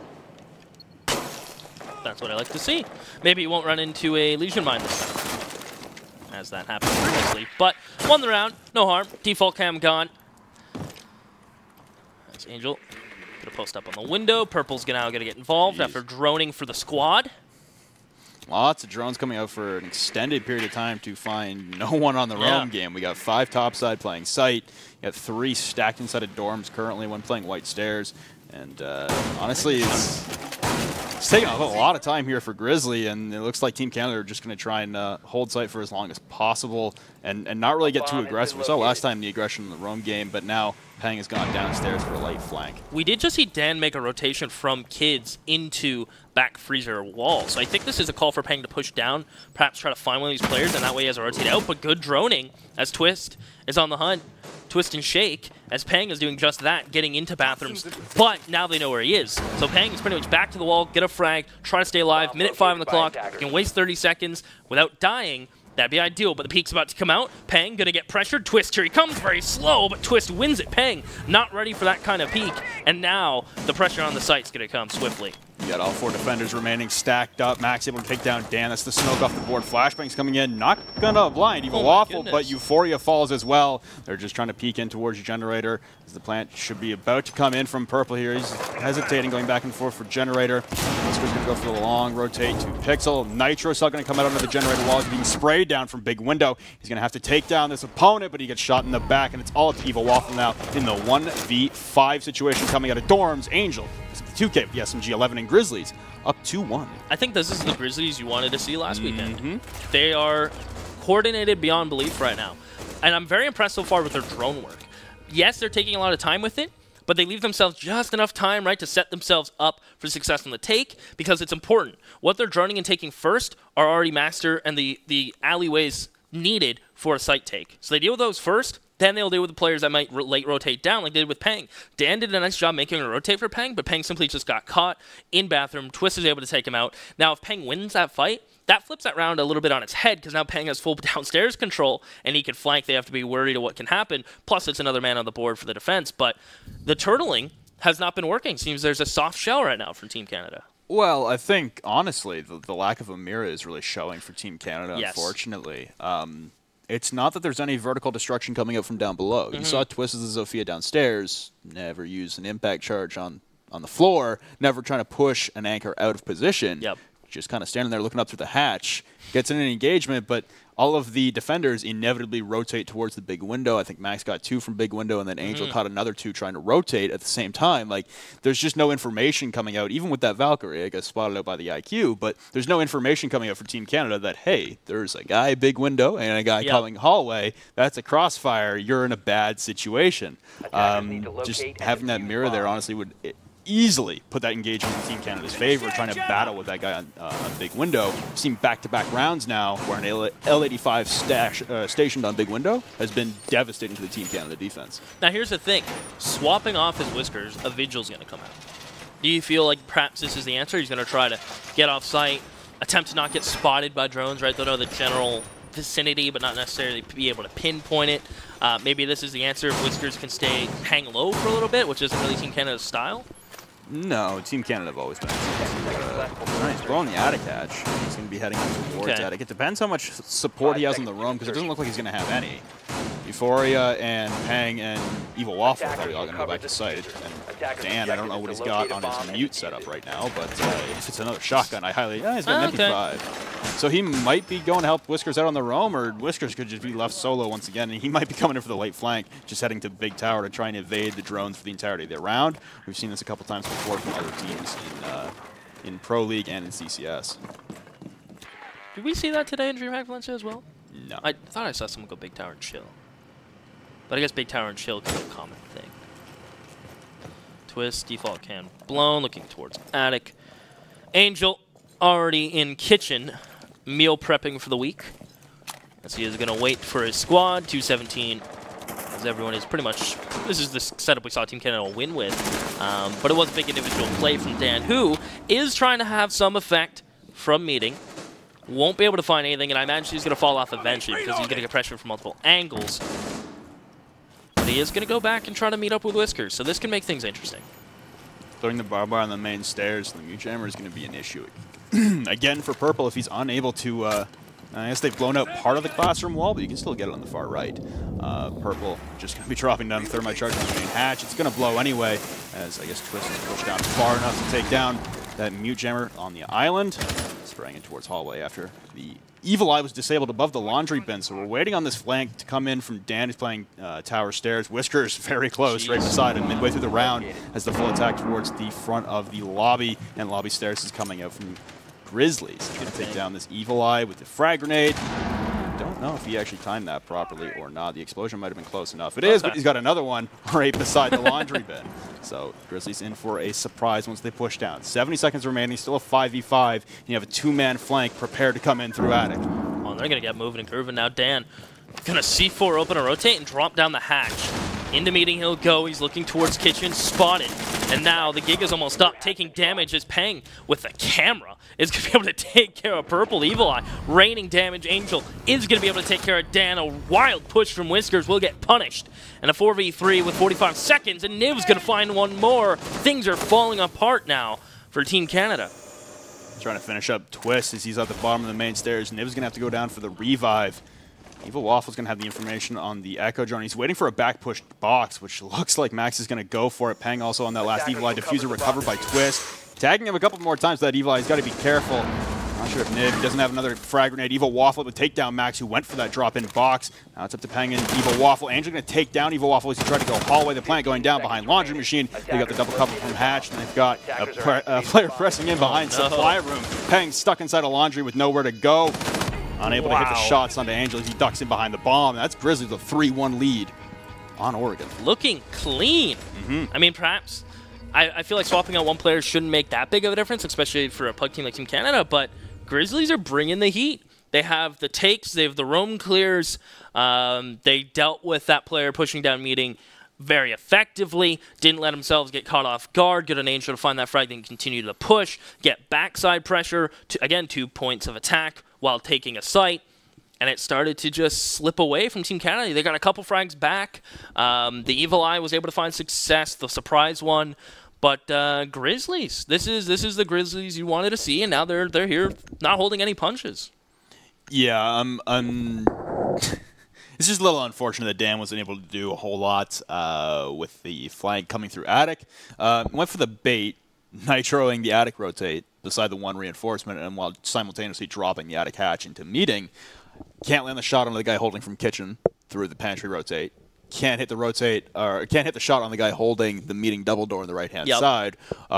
So he at least distracted and landed a few shots, but can't get the kill. And then Whiskers ultimately just drops down at site and tries to push hallway, where you've got one covering from hatch and two covering from the stairs. Not a lot of room there. Yeah, I think if he had filled in and also gone for the double push with Dan, it would have been a little more effective. But hey, man, 3-1 lead for Grizzly nonetheless. And can't take anything away from them. They're playing strong. They've put a lot of holes in Team Canada's boat. And right now they're kind of floating on Lake Ontario, starting to sink a little bit. Reference game on point, of course. Could have went Lake Erie, but, you know. Well, do you know considering... all the... I actually forget all the lake names. I feel like I'm a bad Canadian for not knowing all the Great Lakes. I was going to say something, I realized I'm not allowed to, so we're not going to talk about it. Yes. Yeah. Muted. Yep. Speaking of mute. Delete the VOD. Not here. No, finally. I can bring this right full circle. Pulse comes out for Whiskers. Now, I'm interested to see where he's going to go. I think maybe down kitchen, but here's the thing. He's going to need a lot of support considering Grizzlies, especially when they've gone for these kids and generator kind of hold. They've done a lovely job of Grizzlies getting first floor control pretty much right away in the first minute. So there's going to be a lot of action early on, especially with Dan dropping down very late. Yeah, so we got a lot. It might just be a utility press as Dan's going to come down, make a rotate, and drop his barbed wire. Taking the last final. Okay. Got it. Almost taking down the stud. Euphoria playing in short right now, looking for these drones coming main lobby. You see 3 drones immediately coming out, and Niv aggressively getting into armory once again with Twist supporting, immediately hauling out of garage to head into meeting. The soft wall in the pantry. The pulse of Whisker is going to be able to detect this. He's just out of range. Oh, he finally gets the heartbeat. He's going to spot him in meeting. It looks like Twist was thinking about blowing the pantry wall. Still is, isn't he? Soft ping, communicating with the rest of the team. Now Niv holding at the bottom of the armory default cam at the armory door. Whiskers He looks like he wants to try and peek this. A minute down the round, the wall will get blown open by Twist. He's got some support now. Angel trying to break into tower? No, it was Twist taking a lot of damage from Peng as well, who's dropped down to an equal deficit of health. Angel now going to try and peek in as he was going through tower. Coming through meeting now. So huge engagement here. The Dock of Euphoria in position to heal Peng back up. Whiskers still not going to this engagement just yet as more drones are coming out. They're doing a good job of at least stalling out this Grizzly push. Yeah, minute 30. And they still have white stairs control so they can get out of here. But how much? I think they want to kill before they fully dip out of here. They've expelled a lot of utility, but you know what? Kind of vice versa. In the meantime, Purple's done a lovely job of getting master control with Niv and blowing up generator wall. So give and take, they might not be able to deal with them. And there you go. Max is going to be able to find the Dock Euphoria. So first kill already coming in for Grizzlies. And Max, aware of someone in small tower, perhaps a little bit of pre-fire or drone spotting, as Peng now has to get out of here. Just unfortunate timing as Peng smacks the window as he's on his rappel up. Wait a little bit longer, probably would have caught him off guard, but again, a 5v4 advantage for Grizzly. Less than a minute left in the round, so Team Canada default back to site. Peng at the bottom of the white stairs, going to go for the flank. He just misses the head of Max peeking through white stairs window, and now Twist coming right in behind through the dining door, trying to get some vertical pressure. This is awkward. Doesn't have any more impacts left. The peek coming out, and Peng going to land that shot. This is down to a 4v4, tying up man count. Smoke grenades heading hallway from Dan. They do have generator wall blown open, but Purple, inside the smokes that were coming out from Angel, looked like he wanted to plant hallway. Now the smoke expires. He's about to peek. Dan gonna fall as the smoke expires. Angel holding top white stairs. Whiskers will fall. It's down to a 4v2. Evil Waffle still inside of dorms. Peng gonna drop Angel, but they still have to get the plant down. Grizzlies have fallen off, but Purple and Niv gonna clean it back up as the peaks come out. And Peng and Evil Waffle unable to land on their targets. Echo Drone just gets taken down. Niv waiting for that rotate out from Evil Waffle. And Grizzlies with a 4-1 lead over Team Canada attacking on Oregon. And I mean, everything went perfect, right? They stopped the roamers from pushing them. They got master control. Niv stayed alive and got armory control and supported Purple blowing up that generator wall. IQ did her job. Niv, tip your hat to him because he was able to stop that Echo Drone last second. They dropped Dan top white. Some good droning to realize, you know what, maybe there is a second player white. And that player, I believe it was Angel. Whew. Memory's rough. Angel was able to hold top white, find that second player to come in immediately. They didn't give so much room for Peng. He ended up getting caught. I mean, Grizzlies, this is, I mean, I don't want to say it's a surprise, but it's a surprise to see them doing this well against such a dominant team like Team Canada. And I guess losing Foxay, of course, as you do, being a pro player going to events, perhaps has affected them a little bit. Maybe, but I honestly, I don't think it's just the lack of Foxay. It's no offense to the man. True. He is a very dominant player in any setting, and we've seen him be quite dominant through the Canadian circuit and the first two games of our first week of the Canadian Nationals. However, I don't think it just comes down to Foxay. I think Team Canada are just playing a different playstyle that we haven't really seen from them. That was the first round we really saw like an actual roam game coming out from them. Yep. Other than the Dan Whiskers round where Whiskers defaulted back to site about halfway through the round and never went for that push out and just left Dan hanging. That was about it. And we're used to Team Canada getting very aggressive and in your face. And that's just not really coming out this game. This lineup's a little aggressive in your face. So maybe we'll get to see that this time, right? Throw Peng on big window before he will go underneath. Dan will get some support in towards Master. Without Evil Waffle, Whiskers can kind of do his own thing. Let him know what's up.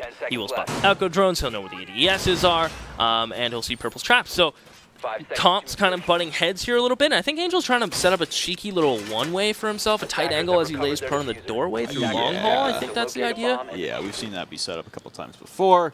It's a deployable shield with a nice little pixel angle as you lay prone in the dorm's doorway. Cheeky. But absolutely, if properly nated, avoided. Yeah, you also have Euphoria on the Zofia who could easily dispatch of that, dropping a Claymore outside of generator window and classroom window. Make sure that no one's going to vault out on him, or at least go for a rotate out of generator should a bandit, for some reason, try to trick and be spotted from the connector window. That would be a common rotate for him to take. Always scary when the Glaz has full height advantage on you. On top of big tower is Peng. He'll be pretty much a human camera for now until he decides to rotate off. Still very early in the round, not even a minute in. As Purple is being very cheeky. I was going to say, we are missing a defender playing in showers. Don't think Dan spotted this or heard it either. No, he's going to be droning bathroom hallway heading to short. And no, there's no drones coming over to Purple's area of the map. This is a problem. Twist, though, getting very aggressive towards Master as that smoke. Definitely not the operator you want to be losing first to a bad rotation. Window gets popped open, I believe, from Peng. He is going to be holding top main stairs. Keep in mind, Niv is still in Armory, so he's going to try to get support as much as he can from Twist. Whiskers is going to gain some info of himself. Evil Waffle poke his head around the corner. Peng nearly pulled the trigger. But Dan's drone will now get popped by Niv, who did a great job taking Armory. We'll see how much of a job he can do holding it. Evil Waffle cocking a nade, knows exactly where it is, and nice one from Evil Waffle. Good team comm, good droning, and that nade can't be any more perfect. So Purple still on this delayed. He wasn't going to go for a flank. Instead, he just comes back up white stairs. So that flank ultimately resulting in nothing. No one coming over towards Showers or dining side where he was hiding. And now before he can swing on into Armories, they finally clear out the Jaeger. And he's going to start clearing out the hallways. It was the smoke of the Twist getting very aggressive behind that reinforcement. He's going to go for the rotate down white stairs as the smoking gets spotted out on a drone. What are you doing here, Twist? He's gone mad. And he's going to continue to be mad. I think he's still chilling. Attackers have located a bomb. Dan. Any walls open. Smoke cannons coming out with 37 seconds. Shield dispatched. That nade will do the trick if Euphoria couldn't. And now Peng is just laughing as he has big window control, no pressure from behind. Twist is back up top white, but Angel can start to move this Echo drone. Things are about to get messy. Dan looking like he's going to go for the hallway plant. Peng downed and finished off with a pistol of big window. Actually, that was a rotate small tower. Whisker's able to trade out Max. He's trying to go for the plant. Yakko drone taken down. He shall have one top white. Don't worry about this. The smoke of Twist. Pressing out into Generator. Drops Evil Waffle. Trades up man count. Now it's a 3v3 and unable to put the plant down. 2 frags come out from Angel. He gets the third with the bearing 9. Angel able to close out the round and put Team Canada with their backs against the wall on match point. Risky plant spot. Hard to cover. But what shots are that from Angel? Absolutely disgusting. He loses his shield, tucks back into kids, Twist staying alive, getting a frag of his own from top white. Grizzlies close out the round in what was a successful turtle. Team Canada have tried that exact hold pretty much, and it didn't work at all for them. But that Grizzlies showing them how to do it. So 11 kills. Angel on a roll right now. The biggest thing about that round is Peng dying through his own smoke at big window. That hurts. His presence at the big window was a big deterrent to anyone even moving on site for Grizzly. As soon as they know they finish him off, it was a rotate. I think he got down through the smoke, and then it was either the Doc or the Rook, someone with a P9, went small tower on the rotate. Actually, no, it should have been the Legion. Yeah, it was the pistol of the Legion pistol. Purple.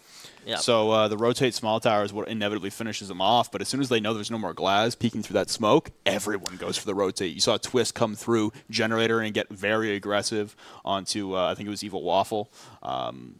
And then you also saw the peaks coming out from kids like we saw in the final kill cam from Angel. Yeah. The 3K peeking out. That's not possible if Peng is playing big window. And I love the late round decision to be like, okay, we need to deal with this now. And continuing to know that, yes, you've been droned coming down bottom white, but having the knowledge that we have X amount of players, we know they're coming from Big Garage heavy and Peng's there, so just doing the quick numbers in your head and keeping track of where everyone is and the timing and rotations, feeling safe to run around from small tower and electing to deal with them right away, opened, as you said, opened them up to Angel taking those peaks. So 5-1. Perhaps I thought the scoreline would be the opposite, but not the case. Now Whiskers is going to bring out the Dokkaebi. Everything else staying relatively similar before he actually going on the Thatcher. Evil Waffle, the Sledge. Meanwhile, the defensive setup a little different due to the nature of the downstairs site. But Maestro Smoke, very typical.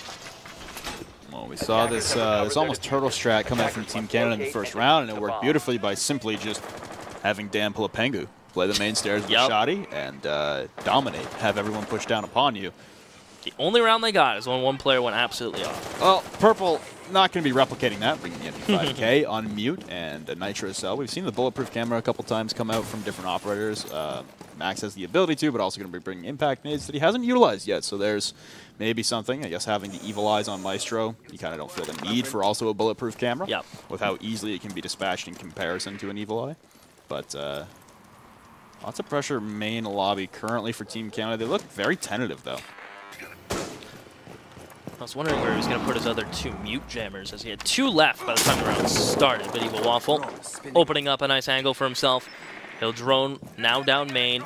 There's one of the impacts from Max. Still has another remaining, so that opens up an avenue of escape if so be it. As Waffle will continue to drone. Whiskers spotting Angel behind sandbags, but I don't think he spotted Max. So with those shots ringing out, they now know there is perhaps 2 players here, but with hatches open in a moment, they can escape. And I think Team Canada has to make a decision here how much pressure they elect to give to these 2 players. Team Canada having to deal with that castle barricade on the garage doorway. Not really sure why it was there. And the hatch is muted. Oh, he just barely got it. That's what you're talking about. As well, and he's Thatcher. He can easily dispatch that. But hatch gets opened up quite easily. You still have this 2-man play inside of meeting currently from Angel and Max, who could push out at any given moment. Not sure. It doesn't look like that castle barricade is prepped to go. On an 11 hit. No. Now more drones coming out to establish this, and there's no rotate out, but another impact nade in the back pocket of Max to go for. Phone calls coming out from Whiskers. It looks like the aggression coming. The castle barricade on the right-hand side getting opened up. It's a double push from Evil Waffle and Whiskers. Jaeger still laying prone on stage of Angel looking through the slit in the... Oh, what a nice shot from Evil Waffle over the edge of the desk. Rotate by Max upstairs to the attic, not caught out by Team Canada. And Purple, what are you doing, buddy? Madness. That's just completely given away that you've got multiple people upstairs. Twist and Niv, last on site. 38 seconds, so they have the Evil Eye in position to look through the smoke and go for the spots. Dan going for the plant. The pre-play smoke caught out by the EMP. Dan's still going to try and stick this smoke. He's not being damaged by the smoke canister, but Peng is on the main stairs. Pete comes out, and Dan able to pull down the plant, though. As Peng gets taken down, Dan as well. It's down to a 4v3 as Twist pushing up the LMG to the stairs. Whiskers able to trade out Max, so it's down to a 3v3. You've got one inside a classroom with Purple flying short. Purple able to drop him. Euphoria falls. It's all up to Whiskers now in the 1v2. Pushing down the main stairs as they try to retake site. The Nitro Cell from Purple. Gonna drop Whiskers. And that is gonna be GG Grizzly, dropping Team Canada by a scoreline of 6-1. How do you feel, Vance? I don't know, man. I gotta definitely give it to Grizzly at this point, because after watching that first round and then that 4K that came from Dan, or I guess a 3K plus a self kill, I was like, okay, well, I already circled Team Canada winning the matchup. And then suddenly now we see a 6-1 scoreline, but on the opposite way with Grizzly taking that over. So major props to them for winning that matchup against Team Canada. But let's dig deeper into this matchup, right? So let's talk about that first round first. We had Dan playing as mute on that staircase. Now, it seems as though like the last match that we casted, a lot of them were like going down like lemmings down the staircase. I think I only saw an ancient grenade that tried to get thrown down there, but it was a self-kill. Would that nade have been enough to try to take control of those stairs, or how could you have taken control of that a little bit better? I think that nade would have been forcing him off that angle, but also going for those Evil Eyes. But yeah. I don't know if it would have had that much of an impact on the round. So the only way I can see that frag grenade actually doing anything to move Dan is if he bounced it off the railing of the staircase perfectly and banked it towards Dan's feet. If he tries to throw that deep, that's either not going to hit Dan at all or do like 5 damage, and he's not going to care. He has a shotgun point blank. He's going to continue to hold that. So the frag grenade, I mean, the self nade, apparently it was the bug anyway, so regardless. The new question, though, is that if the nade actually landed at Dan's feet, is that 100 damage done? If it landed at his feet, he'd be gone. He'd be gone. He's a 2-armor and a frag grenade on his feet. It's over. Okay, awesome. That was my question, because like sometimes he only does 60 damage or 50 damage. Depends on the proximity to the person. So it's you're looking at a range as well. Okay. Yeah. Now let's look into round number 1 and round number 2 as well.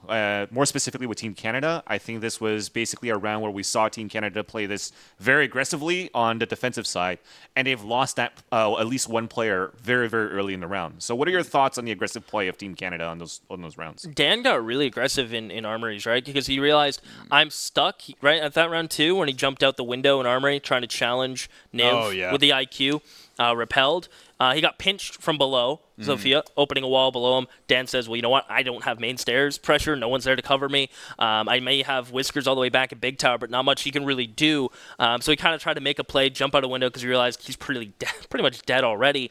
But you got to look at how methodical Grizzlies were. They ran the same attack a couple times, and it worked every time, right? Niv getting armory control, Purple able to blow up generator wall, dealing with the roamers, just making sure they didn't even necessarily try to deal with roamers by pushing them and taking the fight to them, just isolating them and saying, don't cross this line type of thing. Like, we're going to hang on to our side of the map, you can do yours. They never really pressured white stairs that much when they were attacking kids, but it was enough to get generator control and covering each other in the diffuse plant. I think Grizzlies played pretty clean. Yeah, there's not really, I could pick apart anything from the Grizzly game. Yeah. Honestly, they played a textbook. I think that for Team Canada, it's a bit of a wake-up call that you're not going to roll right through this and 7-0 and had Delan as the first seed guaranteed, obviously. Still a favorite. Yeah. Grizzly, though, making a mark. And this is what I said I wanted from them. This is what I said I thought they would be, a strong competitor. Heading into this, I put them as the number 3 seed. Yeah. At least in my own opinion. That's how they came into this circuit as well on the online portion. They were seeded number 3 behind Alpacas and behind Team Canada respectively as well. So well, on paper, that's where I had them, and tonight they definitely showed that. Yeah. Earlier on, maybe not so much. I think there were a lot of flaws in their game, and they definitely ironed them out. I talked about a pregame that it looked like they were trying to work on something specific. Yeah. And it seems that they have ironed out a perfect isolation of roamers. Yeah. Or just the ability to isolate an individual player. We saw so many times where there would be a Team Canada member stuck in a corner, stuck in a room, with no rotate out because the rotate was covered. You saw Pang get backed into bathroom with no rotate out, and Twist pushed him as the Zofia and won that gunfight. Yeah. We saw Dan a couple times in Armory. We saw Whiskers as well get pinned down in showers and get eliminated as well in that first spawn peak. There were so many times where Grizzlies were very effective in finding one person at a place, isolating him, making sure there was zero escape, and finishing him off efficiently. All right, well, when we're going to look into round number 3 here at this point, because I saw you guys both exclaimed when Niv actually rappelled into the armory, you guys were like, wow, there's like nobody there. Is that something weird coming in from like somebody, just a player in defense as well? Is that some place that's normal to cover, the armor?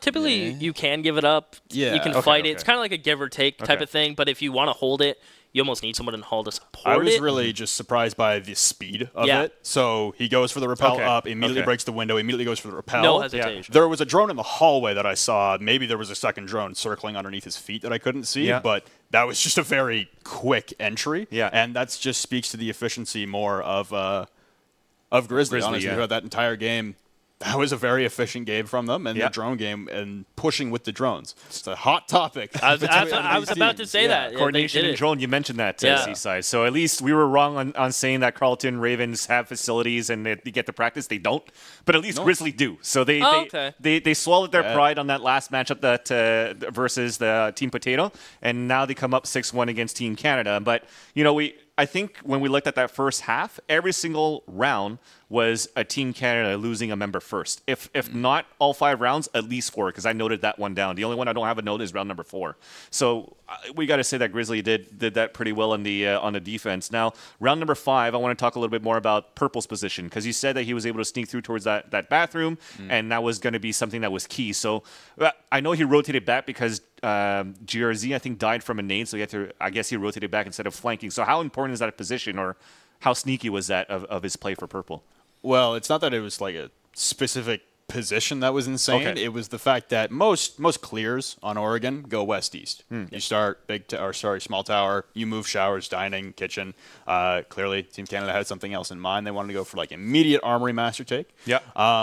Which isn't the end of the world. It was just the fact that he evaded multiple drones playing inside of showers and then rotating dining. He could have had a massive effect on anyone coming in the building, just unaware to the fact. He rotates back up white stairs and then eventually goes small tower, again, knowing that that entire side of the map is clear because no one came in on the entry, no one droned him out, no one did anything on that side of the map. So he knew he had small tower completely in his back pocket to go for the flank and take down Peng, which, like I noted, was crucial in winning the round. At least no matter what, they still got that round and they got that victory. 6-1, the upset, I guess, at this point for Grizzly against Team Canada, 6-1. Now, I actually have the leaderboard just open quickly. You guys can check it out as well on northernarena.ca and check out also the full schedule and the matches that we have throughout the weekend. So if I'm going to look at this leaderboard, Team Canada, the upset now are still basically at 6 points, with Team Potatoes now tied up with Grizzly, because Grizzly getting that victory versus One Way Gaming last week, 6-0 as well. So now we have 3 teams pretty much on the top of the leaderboard. But of course, Team Team Potato still have to play. That being said, we also have One Wing Gaming, and unfortunately still don't have any points on the scoreboard, so they're currently tied in last place with Carleton Ravens Black. And speaking of Carleton Ravens, it's not going to be the black team playing first, but it's going to be the white team playing against Northern Alpacas. So make sure you guys stay tuned, because when we come back, we'll bring you guys the action here for the Rainbow Six Canadian Nationals. So don't go anywhere. And hello to Meltdown Toronto.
Ricin, anthrax, sarin gas, Ebola, VX gas, Chimera viruses.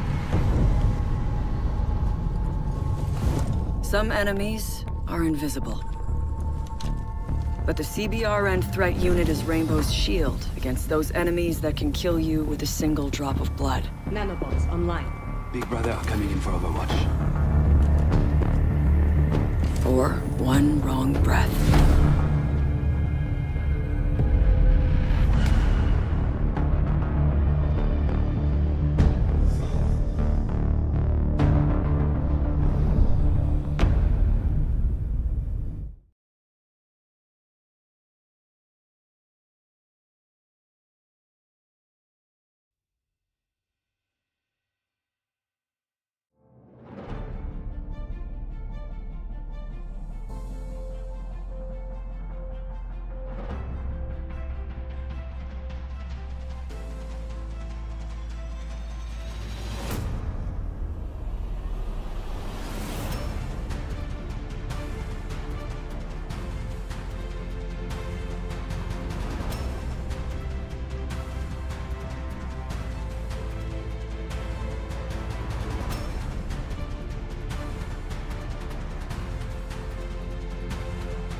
Ladies and gentlemen, welcome back here to the Rainbow Six Canadian Nationals event. Silly, we're graced with the presence of a casting god of the Rainbow Six side. True.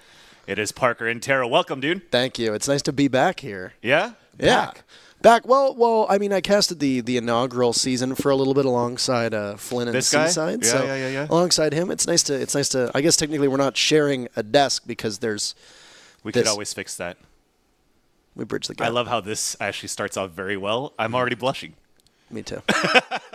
But tell us a little bit, because Parker, you just came basically from Poland. And Yes. let me correct me if I'm wrong. Is it in Katowice or is it in Krakow? It's in Katowice, yeah. Katowice? So it's about 40, 50 minutes outside of Krakow. It's just where the regional ESL offices are. And, you know, we're on not a shortened break, but we just wrapped up DreamHack Valencia, as I heard the casters discussing earlier on. Yeah, it's a pretty exciting affair there. And how was that for you? You watched it a bit, or? I did actually get to watch a lot of it. Now, mind you, it does happen to come on at 4 in the morning local time, so it was a little difficult. I was asleep, but no, it was great. It's actually kind of weird because since September, it's the first event that I've been able to participate in as a spectator rather than as a caster. And it was very strange to do that. But I mean, it was kind of nice. And I think everybody did an excellent job. Awesome.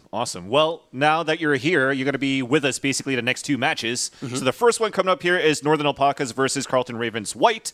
Actually, before we get into that matchup, I wanted to know your thoughts as well on the Team Canada upset versus Grizzly. Well, I mean, their most experienced player was Foxe. He's absent because he's in Spain right now, probably partying it up because it's sometime early in the morning, I'm presuming, at the after party. Because, I mean, if you saw him play, they didn't do that much playing over the weekend. But not just as a skilled player did they miss him, but they also missed him as the IGL, the in-game leader. And because of this, even if you lose that raw fragging potential and the ability, because, he's the most experienced player and probably their best player on their team. I see. It's the leadership they lose, and you have to have somebody else fill that void. Euphoria is great, but, I mean, it's just... It's losing out on your leader. That's the hardest part. Also, Foxe was actually probably sort of a pug caller for Team Canada, you would say, in this... Yeah, he was the primary shot caller. He was the person, like... I don't know how strat heavy they were, so to speak, because most of them play for other teams, but... It's definitely, if there's going to be somebody calling the shots, it's him, and I think that's what was missing the most. Awesome. Well, Flynn, now we're going to look at this next matchup, right? Northern Alpacas versus Carleton Ravens White. It's going to be played on Oregon again. And your thoughts on this matchup, because we've seen basically Northern Alpacas play last week. They're pretty good. We've seen Carleton Ravens White play last week. They have some improvements to make. So your thoughts now in this matchup? I think, honestly, Northern Alpacas have been... I think underperforming their own expectations, everyone else's expectations. They got 6-1 by Team Canada on the second game last week. That's got to be disappointing, especially also then seeing Grizzlies take them 6-1. So, as Parker said, missing Foxe important and integral to the team. However, they got to feel like they missed an opportunity there to capitalize on a team that maybe wasn't looking so hot, especially in the game we just watched. They looked dysfunctional, to say the least. So for Carleton, I think this is a prime opportunity to kind of show us what they've got entirely against a team that maybe is underperforming.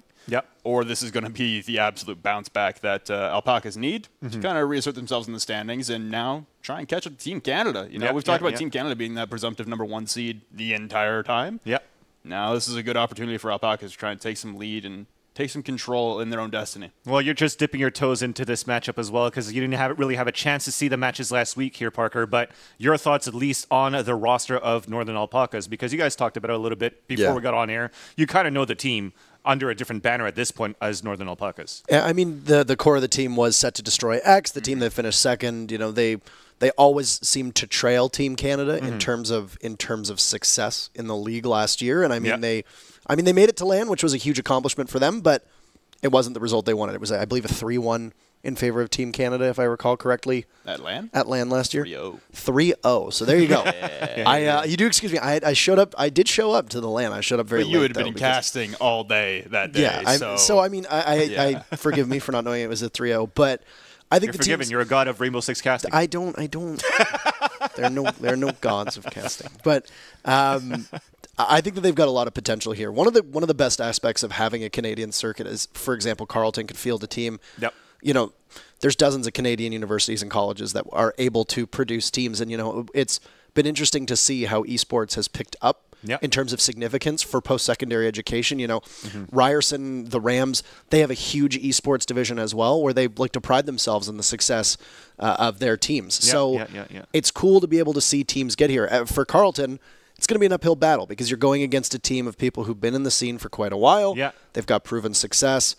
But, I mean, that's part of why the Canadian circuit is so fun, is that these teams gain the experience they need going up against good opposition, and this team's going to continue to get better week in and week out. Awesome. Well, at least you guys could take a note there in Montreal as well, because they do have an esports association with Concordia University and McGill. I even think Université de Montréal also has an esports division, so why don't you guys tell your teams, tell your students to actually sign up for the next circuit for the Rainbow Six Canadian Nationals, because we have the second season happening in September. Find out all the information on northernarena.ca because we are only in the first season. That's how it works in math. Before 2, it is 1. That being said, though, we have all 10 players in the server, so we're going to let the two casters get over to this matchup between Northern Alpacas and Carleton Ravens White. Interesting name, the Northern Alpacas. I didn't know alpacas were native to Canada. You know what? We literally talked about that. Strange. We talked about it last weekend as well, and I did a quick Google, and I think they're like South American or South African type of llama. So, not too sure. Maybe instead of Northern Arena, it's Northern Alpacas. Kind of try to play that game there. I mean, it's a great animal. Let's not shy away. They're a great animal. I'm glad that they're embracing it. And Ravens Black. It's actually Ravens White. They're gonna ban out Hibana first and foremost. On Oregon, that's what we just saw in the last matchup. She's a crucial operator, and it forces teams to have to play around a Thermite, which really empowers an operator such as Mute.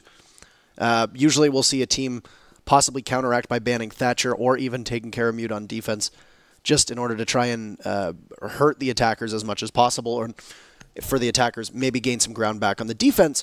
Because as you saw in that matchup that we just had, Flynn, there was it was a very heavy emphasis on attacker favored matches. Yeah, banning up that mirror as well was integral in disrupting the defense. So Team Canada already on their back foot, and then they have one round of decent success. But yeah, those pinches by Grizzlies was they were actually monumental in securing a lot of those rounds, being able to pinch out not even necessarily roamers, players just slightly off site, players in armory or in showers, just find those individual players, pinch them down, and make sure they had absolutely no escape. We see another Mira ban. Will a Mira ever get through is the question. We've seen it a couple times in Pro League that they've opted to keep a Mira in and instead gone with possibly a Mute ban, possibly a Maestro ban, possibly an Echo ban. We see a Maestro here coming off the board as well alongside the Mira. So what this speaks to me for is obviously they're going to try and create more of a fluid defense. You're probably going to see the defenders run a lot of Mute, and there it is right immediately gets picked by Carleton because of the fact that Mute is so powerful, especially downstairs on the site that they're going to. So this is pretty sensible. I am a little taken aback by the fact that there's no smoke on the board for the defense, but that really is something we see with the lack of Mira, because usually where does your smoke play? It's in the closet.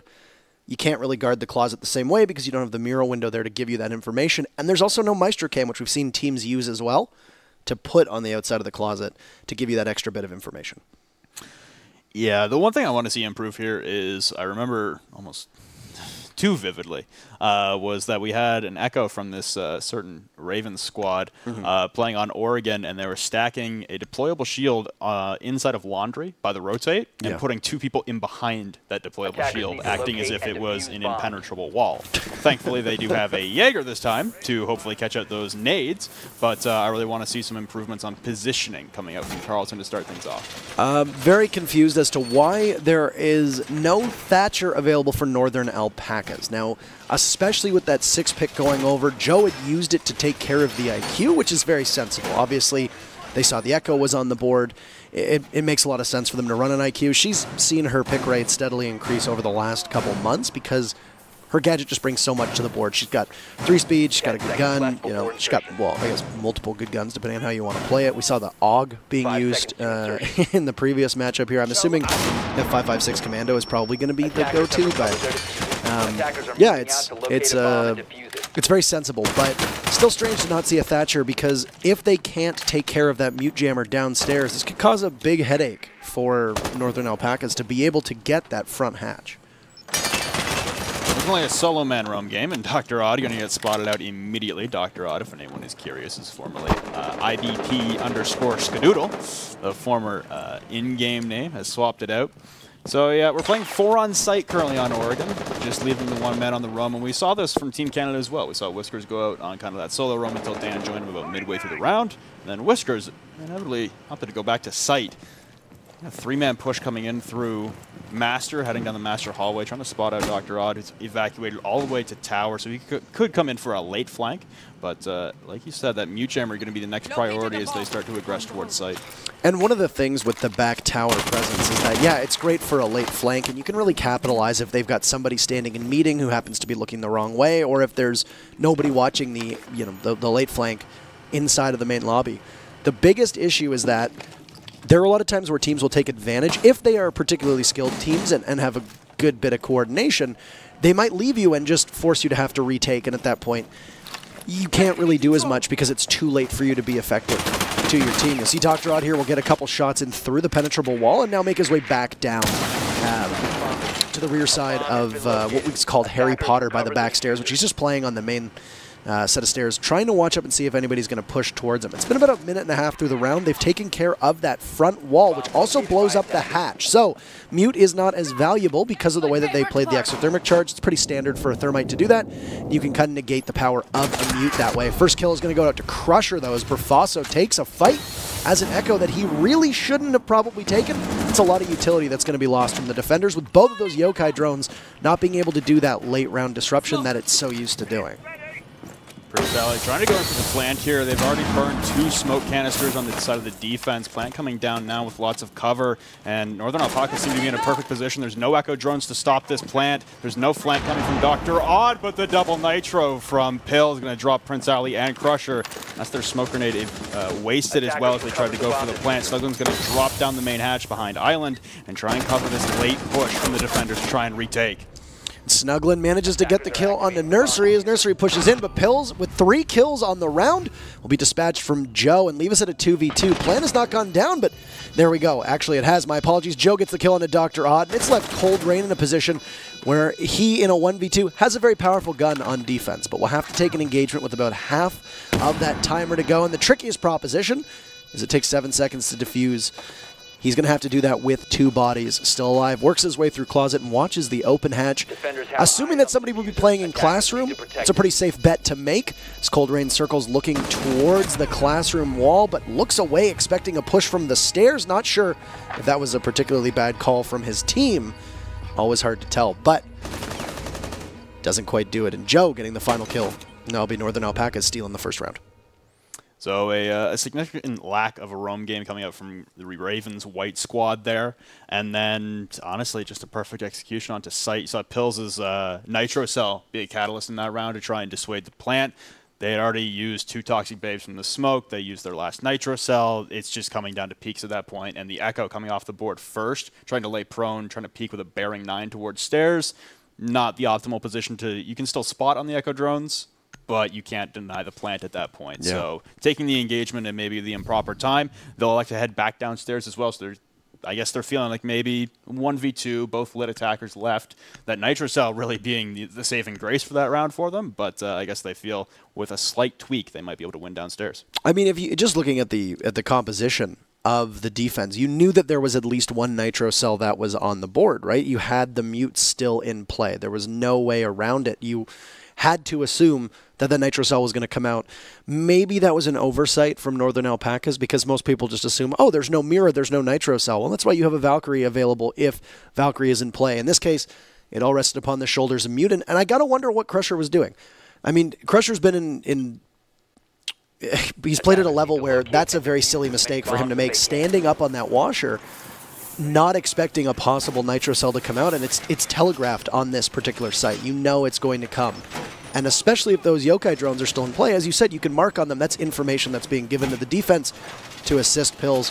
The Thermite that dropped, which was Snuglin, if I recall correctly, he covered the angle inside of the closet, which is great, and that's what he should have done 15 seconds earlier because that Nitro Cell probably wouldn't have hit its target, as he would have been able to get the Mute as he was exposed. He got the smoke, which was big, but at that point... 10 seconds left before It was also the stairs cover that died in that Nitro as well. You can't just think about the planter as a double kill on the Nitro Cell, so his cover from stairs wasn't watching the closet waiting for that Nitro Cell. Just a lot of a lack of oversight there from Northern Alpacas. They still get the round. It just seems like they made a lot of simple mistakes. Yeah. I guess feeling against a team, maybe they can make those mistakes and get away with it. But going up against a team like Team Canada, like we saw last week, those mistakes will bite you. That's one of the things where that double Nitro Cell kill is usually a mortal blow to teams at this level of play. The fact that Northern Alpacas were still able to stick that round out and get the win, I think really speaks to their ability to just go for kills. And Joe, speaking of, has been taking the fights and winning almost every engagement. He'll find Dr. Odd early on. The Vigil, who was able to last towards the dying seconds of the previous round, will be swiftly dealt with in the first minute of this one. So that's the roam game dispatched once again, so much more efficient clear coming out from Northern Alpacas this time around, and now they're just going to try and do the exact same thing with that execute onto site. They'll be able to blow the hatch in the classroom while the thermite charge, regardless of the mute jammer, and the rest of Carleton Ravens White are just trying to prepare for the onslaught that's coming. Nobody really in a position to go for a flank. Cold Rain playing in red, waiting for anyone to push down back tower stairs. Not in a good position to go for the flank, and the flank should be covered as soon as Crusher is done ripping up the floor here. He should most likely, unless Snuglin is going to be the one after he breaches, to cover the meeting. They should be able to get that, and it'll get both of the hatch and the wall, which is something for anybody who could possibly be curious. The explosive radius on the exothermic charge is such that you can get 2 for the price of 1. It looked like there was going to be a frag grenade tossed down right with an ADS staring at the IQ, but I think they thought better of it. I'm very interested to know why they are pulling the Blitz off of the stairs, though. They know that there's probably going to be a late flank at the moment. You see that the Jaeger trying to go in, but a great read from Snuglin. Cold Rain doesn't last too long at all, leaving just 60 seconds left. As here come the smoke grenades, and it'll be tough for the defense to hold on. Still got the Echo in the smoke, though. Down inside a closet is Brofaso. Snuglin will take down Pills. It's all up to Nursery on the smoke. Trying to fight his way out of a phone booth in closet. He's down one. No, he hasn't even down one. That was his teammate, and that's Snuglin cleaning things up. So a much cleaner attack that round from Northern Alpacas as they execute onto site pretty efficiently. No real losses that time. No oversights. The smoke grenades being the real counter there. The visibility last time around was too great for the Ravens White squad to be able to see and know when to nitro. This time a lot of havoc. The blitz dropping hatch as well behind Island. A huge disruption. They didn't have enough utility available for them, you know. And the one thing that I foresee them having issues with now, as they're going to switch to a different site. So this is at least good. Break that routine of where you've been, you know, pretty quickly dispatched now 2 rounds in a row. Try something different to at least maybe catch the Alpacas off guard. But the one thing that Carleton has been having a great degree of difficulty with are those quick pushes. It seems like once the Alpacas realize that they can just push the site, there isn't enough gun power, or firepower rather. My apologies. Mash those idioms, Rob. There's not enough firepower on behalf of the defense. And that speaks to the bans to both Maestro and Mira. It has really hurt them, especially on that site. I feel it'll be easier for them to defend on kids' dorms above with the gadgetry and the utility that they have. Well, the fascinating part is they were the ones to ban out Maestro themselves. Yes. You're shooting yourself in the foot at that point. You know you're going to be on defense for the first 5 rounds, so maybe opt to go for a different defensive ban, one that you know you're not going to incorporate, but will affect Northern Alpacas on the defensive rounds. You know they're guaranteed at least 1. If it goes 5-0 and then 6-0, if that happens, they'll only get 1 defensive round, but you know you're going to have to put them in a hole.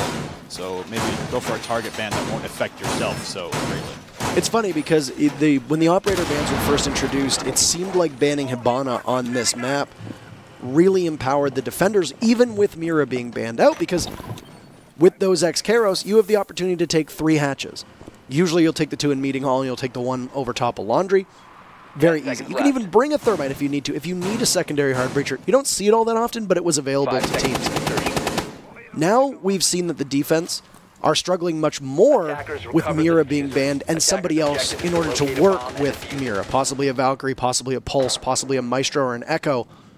So teams have been able to adapt to losing Hibana, which has really swung this, I would say, back in favor of the attackers. They're not in as bad of a shape anymore with Hibana being banned as the defenders are without the Mira. So it makes sense that the attackers would run up the score. The real question, as you pointed out, how is Carleton going to do when they go to attack?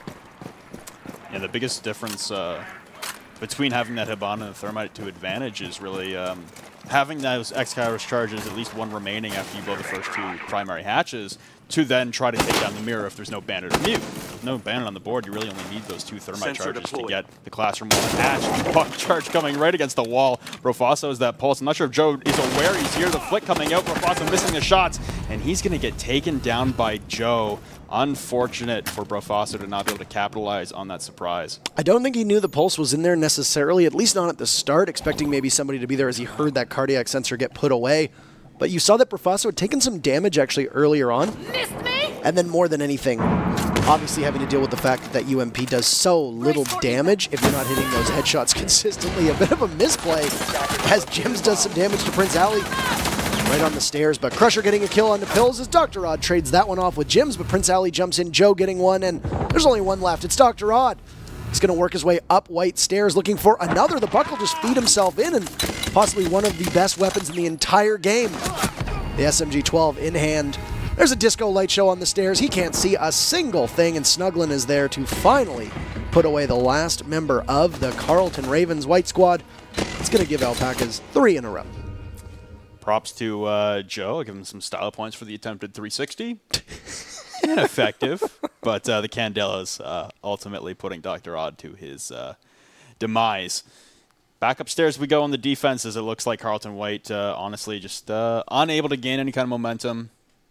The first pick is consistently coming out in the favor of Northern Alpacas, so they're getting that early momentum.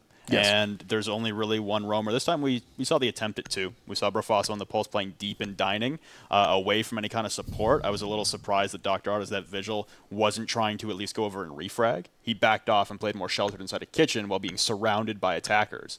He eventually came up with a flank because no one had droned into kitchen. Northern Alpaca is going extremely quickly through that round. But I thought at least Dr. Odd on that vigil would go in and at least try to refrag his teammate or come in for the flank a little bit sooner before all of his anchors had died on site. Oregon's a map where typically we will see there be bodies on almost every single floor. You don't really see it all that much, maybe on kids' dorms at the moment, but with laundry room, supply room, it's usually the 1-2-2 or the 2-1-2 defense where you've got 2 bodies upstairs, 1 on the main floor. You might even have 3 in the meeting hall and then 2 below. There's a lot of flexibility in how you play this site. I think what Alpacas are doing is they're realizing that the roam presence from Carleton is not connected well enough with their anchors, so they can just push the site and take a possible 5v3 and just dedicate 1 body to flank watch and then hope they can outduel them. And for Carleton, I've seen some really promising signs. Number 1, Dr. Odd's roam has been quite good. It's just been a little bit too late. If he can get there about 10 to 15 seconds faster, excellent job. As for their site players, I would like to see a bit more restraint on them taking engagements early on. That Echo really stands out, and we'll see how Brofaso does it again, because that aggression loses you utility. Even if the Echo's able to get a kill there, that's still a huge gamble with, probably the most powerful operator in the final 30 seconds of the round. I'm also a little disappointed in Carleton's White for not making the right read on the operators, unfortunately. So this is, I think, the 2nd time out of 4 rounds that we've seen a blitz coming out. They're also bringing the Finka, and they're just going in for the final kill. Trying to put a nail in the coffin. Joe going to take down Cold Raid, rushing in, dropping pills as well, going for 3. Finally down by Nursery Rhyme, but he's got more friends coming. Snuggling on that blitz, able to take down Nursery Rhyme as he presses in through supply room. Going into the flash, and going to go for the 1 shot onto Brofaso. It's all up to Dr. Odd on that roam game once again to try and retake site solo. Joe's been down, picked back up and revived, and Finka boosted. Free Fire's coming in by Jims with the LMG. No hope for Dr. Odd to come in for this retake, and unable to secure 1 kill onto Joe as he gets the 3 on the round. As I was about to say there, no recognition from Carleton White, unfortunately, that they're bringing the Finka, the Ash, the Blitz to try and bring some trap operators and try and slow them down. Capcan, Legion, Ella, all at the disposal of the defenders there, and they go back to their original 5 that they were bringing the first 2 rounds on site. So they're getting a little stilted in their ways. They're not playing very dynamically, and it's hurting them. And you see the beauty of the 6 pick. You see what's coming. Yes. You see this lined up at the moment, and they knew, you have to know, that rush is coming. How many times have we seen a Finka, a Blitz, an Ash all used in unison with one another on Oregon, and it always leads to the same thing? Now, in Carleton's defense, that rush strat's actually very successful. We've seen it used by a number of teams at the Pro League level. Yeah. FaZe fell victim to it twice to Boot Camp Gaming, and FaZe has been to basically every LAN over the last year and have performed quite well, not just in their region, but on an international scale. If they can fall victim to that rush strat, just about anybody can. But I do agree with you. Maybe bring an Ella. Maybe bring even deployable shields. Maybe make them have to make that vault. We've seen teams, run that Legion particularly aggressively towards where the push comes through construction. And it's just one of those things where I think they had the information, they just couldn't relay it to the team the best they wanted. Alpacas right now undefeated at the moment in this matchup, 4-0, and they'll go to their final attacking round, and we'll see what Carleton can do on attack in about 3 minutes time or so. Yeah, I think unfortunately again they're very stuck in their ways as far as their roles go, their operators. playing the same 5 once again. So I think if Carleton need to take anything away from at least this defensive set on their first half, is that they need to start branching out a little bit more, start finding some new operators that counter what you're seeing. The ability to make the read before the round comes in is what differentiates you from a ranked team to a competitive team. Yeah. To make adjustments on the fly and to make consideration of what your enemies are bringing, that's going to make a huge difference, and it just doesn't look like that's coming out from the Ravens' white squad right now. And Dr. Odd has the only 3 kills along with Pills. I think Pills' 3 kills all came in that same round. As for Dr. Odd, those kills have also been low impact frags because they've all been him trying to retake the site. So it's not exactly the start I think that Carleton wanted. And I mean, you look at where Dr. Odd is positioned at back tower. That's great. And as a Vigil on back tower, you hold a lot of power. There's verticality to his gadget. So when he has that cloaking device active, it's very difficult to pinpoint where he is because he could be at rear stage. He could be on the main level. He could be on the basement level of tower, or he could be all the way up at the top because of the range on it.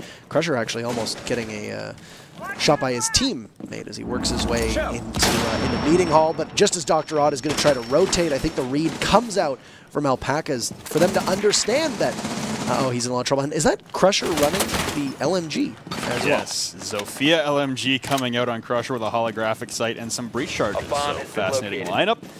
Pressing down the back tower stairs with Jims, the Twitch. Try and catch out Dr. Odd, who's gone for a full rotate back to site, unfortunately. So there's that roam game dispelled immediately once again. Coming out from Sunland to take the hatch and the classroom wall. So again, all but Team Alpacas lose the first member for the first time in this matchup. Cold Rain laying behind Generator in blue, able to pick off the Twitch. Not the most crucial operator, but nonetheless, some momentum for Ravens White. But here's where as Carleton, I think, and I'm assuming they're going to come back and they're going to rewatch this VOD just to see. Here's where the call comes. You've got to kill. 90 seconds have expired. You've got Vigil, who is right now too far away to be able to come back effectively, and look at that. If you just had one looking over in that direction, Joe's not able to walk right in, almost get 3, but Profaso is able to shut that one down with the Bearing 9. Plant going down and Snuggling as they're trying to make sure that it can't go off, but the Yokai just a little bit too behind the pace. Cold Rain, who started things for Carleton, is finished, and Dr. Odd able to get a kill to Crush, but once again, this can be a low impact frag if Carleton is not able to get the 2 remaining members. And it's a big issue because you've got that hatch open. Snuggling is going to dispatch Profaso, and last one is Dr. Odd, who will get 1. He only needs 1 more, and he can pull out that SMG-12, but Prince Owley pulls out his SMG-12 and is able to get the very final kill onto Dr. Odd, who still, he picked up a pair, but neither of those really helped ultimately on the scoreboard. And Carleton got some things to improve upon, but 2 of those rounds were a little bit closer than the score will decide. We'll see now on match point. Can they succeed on attack or even do a little bit better? Well, you got to think they're in a pretty big deficit with the Mira and Maestro being banned out on defense. Yes. Maybe we're going to see Northern Alpacas be in that same kind of position where they are at a deficit.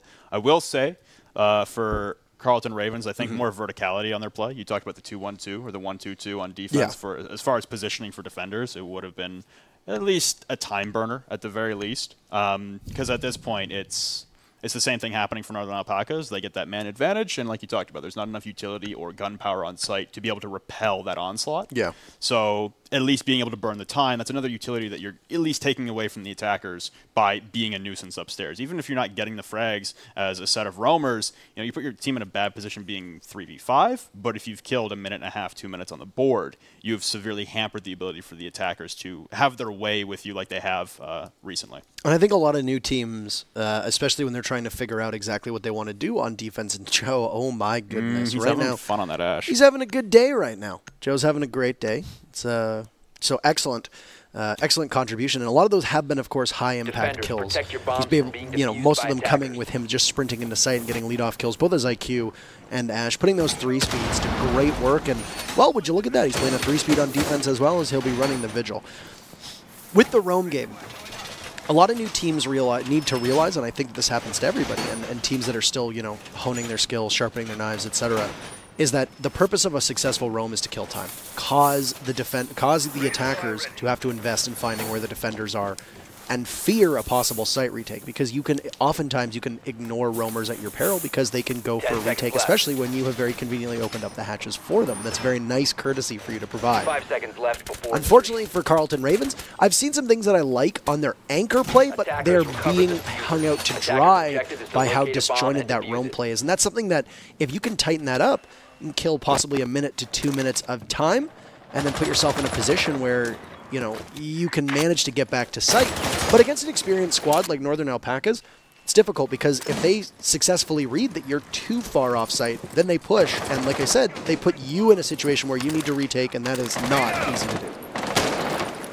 Also going for the rappel on the armory window and getting drawn out. He's got 2 double peeking him in the smoke and the Jaeger of Crusher and Jim. They're getting a little frag happy right now. The concussion mines come in on armory window, and he's going to launch down an ADS, but 5 seconds too late. The EOD coming out from cold rain as well, and he's just tapping the hands and finally able to take down Jim's all the way outside the top of the stairs. So have to worry about Crusher on that smoke. He's going to back off and not get too aggressive and throw away the round, possibly, by dropping 3v5 a minute deep. Yeah, I mean, you're up 5-0. They have no problem just getting really brazen in the way that they play. Joe is rewarding the Carleton Ravens for their first kill by getting one of his own, and that's Pills down. They've lost the Buck, a Buck on this site can cause a lot of discomfort for the defenders. You can get below almost all of that floor, and while sealing for the Buck is completely destructible. So it's no problem for them to be able to push the defenders off, especially in kids' dorms. You saw a reset there going off as we hit about halfway through. Joe is brought back to 50 HP. The closet successfully has been taken from the exothermic charge into generator. So it is an opportunity for the attackers to be able to go in and get a plant down. Snuggling on the roam will take out Cold Rain, and that's the Lion down as Crusher jumps in to take out Dr. Odd. And there are only 2 attackers left for Carleton Ravens in order to force the defenders to put their brooms away. A great shot from Brafaso on a Snuggling, but Brafaso is going to be last alive as he takes another engagement downed, and Crusher with 2. That'll seal the deal. It'll be 6-0. A perfect game for Northern Alpacas, looking just as good as we'd expect them to be. Yeah, absolutely. So I think, again, Carleton Ravens White, a squad that has a lot to work on, and Northern Alpacas, like I said, being able to fix up some of the mistakes that we saw from their game against Team Canada, come back in and prove that they are a top seed still. Yeah. Sorry, Parker. No, you go ahead. I was going to say, I believe this was probably the scoreline that we expected, but you know, I just want to know now your thoughts. I mean, there were some good things that I saw about their site play. It's very difficult, especially if they have like a Mirror or a Maestro. I mean, they banned the Maestro, so who knows? Maybe they have a Maestro in their setup, but we've seen teams possibly ban out operators that they're comfortable with because they know that the other team is better with them. So that's fine. The Mirror could have potentially been a crucial blow. Unfortunately, I don't think either of us have enough information on the way that the Carleton Ravens White play, so I think it's very difficult for us to say, was the Mirror ban a particular hindrance to them? Because if so, you know, losing 6-0 is not that terrible when all of your strategies, you know, have been completely destroyed by a smart ban or 2. And I mean, Mirror is a pretty no-brainer ban on Oregon, so if their strategies revolve very heavily around her, then it might be a situation where they need to I think, get more diversity on site. And then just bring in your roamers. They were too far off, and a lot of times when the push came to the site, they weren't really in a position to help you all that much. Yeah, I do like the fact that you mentioned that, Parker, because you said at least 6-0 is not that bad, maybe because of the ban, but also at least to get that experience at the same time, too, by playing a team like Northern Alpacas that used to be known as Set to Destroy X, so they're not playing nobodies there at that point. But you did mention also that, you know, their roamers are a little bit far off versus their anchors for not Northern Alpacas, but for the Carleton Ravens White. That being said, though, once we got into round number 4, we saw a very, very aggressive type of playstyle from Northern Alpacas that still seemed like nobody was really getting hit by any traps or anything set up on the defensive side. So do you think it's just like mispositioning or how they wanted to set up? What were the gaps that we saw on the defensive side? I'm going to ask you the same thing, Flynn. What's that? Well, I think the first thing that was missed was a read multiple times on seeing the blitz coming out. First thing when you see a blitz coming through on your initial 5, going through a reveal phase and 6-pick, bring something to slow him down. The most common pick would be a Legion, because it's invisible. He's not going to spot it. He's going to require a drone to spot it out for him. Yeah, it's going to slow him down, because we saw that rush with the Finka and the Blitz and the Ash all coming in at once. You bring something to slow them down at that point, and when they were pushing in so headstrong, the traps probably would have caught them very off guard, especially if it was a 6-pick. They kept bringing the same 5 operators every round on defense, which I've talked about it before, you know, banging your head against the wall on a specific strategy. Same thing goes with operators. If you're constantly bringing the same 5 operators and you're not having the success, and 20 operators on either side, there's a lot of things you can bring to the table that can be a mix-up to try and throw the enemy off, even if you aren't really getting that momentum early on. Awesome. Well, at least we saw briefly, you both talked about how you wanted to see Carleton Ravens-White on the attacking side. So your thoughts on that single round that we saw, unfortunately, on that second half? I mean, it could have just been, you know, one round. Maybe they were a lot better on attack. Maybe they could have possibly won 2 or 3 more rounds, but the deficit was so great that you couldn't overcome it after their 5 defensive rounds. It's tough to say, right? Yeah. I think the way that the band shook out was it was very much an attacker-sided affair. And I mean, yeah, I mean, even though it's still attacker-sided, you can still lose. You know, we just saw that in the matchup. You know, there was Grizzlies lost 1 on attack, when in all reality they probably shouldn't, given the way that the bans worked. And I think the same thing here. But Carleton Ravens-White have some things that I think that they can work upon. I think it's not bad. I think they'll be very competitive against other teams. But I mean, you're looking at the second best team statistically that's ever been in this circuit. I mean, you can walk away knowing that even in defeat, you still have a lot of lessons to learn. You can get gradually better as you play better opposition. At least we have Carleton's Raven Black that might have a chance to redeem and then save face as well for Carleton University, because that's the matchup coming up next versus Team Potatoes. But before we actually get into that matchup, we're going to try it one more time. At the beginning of the show, you weren't here, Parker, but you were like behind the scenes, BTS, checking it out. We tried to get some contact with Meltdown Toronto because there's actually a viewing party happening there right now, hosted by famous Toronto streamer Caitlin, also by Ubisoft and Meltdown Toronto. So let's try this again. Take 2. Check, 1, 2. Oh, geez, hey, that sounds a bit better over here, buds. That's awesome, bud. Geez, yeah, bud. Oh, yeah. How are you doing, Caitlin? Who are you with, actually? I'm actually here with this veteran Siege player, John. Would you like me to say some few words with John? Sure. John, how's it going?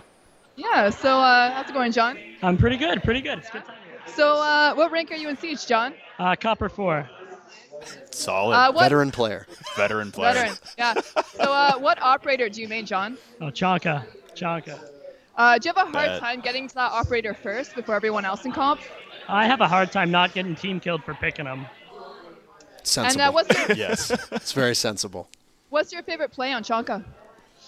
Well, I play Chonka, so losing. Yeah. Veteran player, John. Thanks, John. Awesome. Thanks so much, John. Caitlin, I wanted to ask you, how are things going at Meltdown? Because before, you were like, solo chilling at the couch, but it seems there's a lot of people there now. Yeah, we got people back here as well. Still people behind me. Wait, everyone wave. What are you guys doing? So at Meltdown Toronto, they're also featuring some themed cocktails based on Rainbow Six of Ubisoft, and more specifically Frost and Buck. And I think you're holding a Frost in your hands right now. So I was going to ask you had a chance to taste them, or what are they like?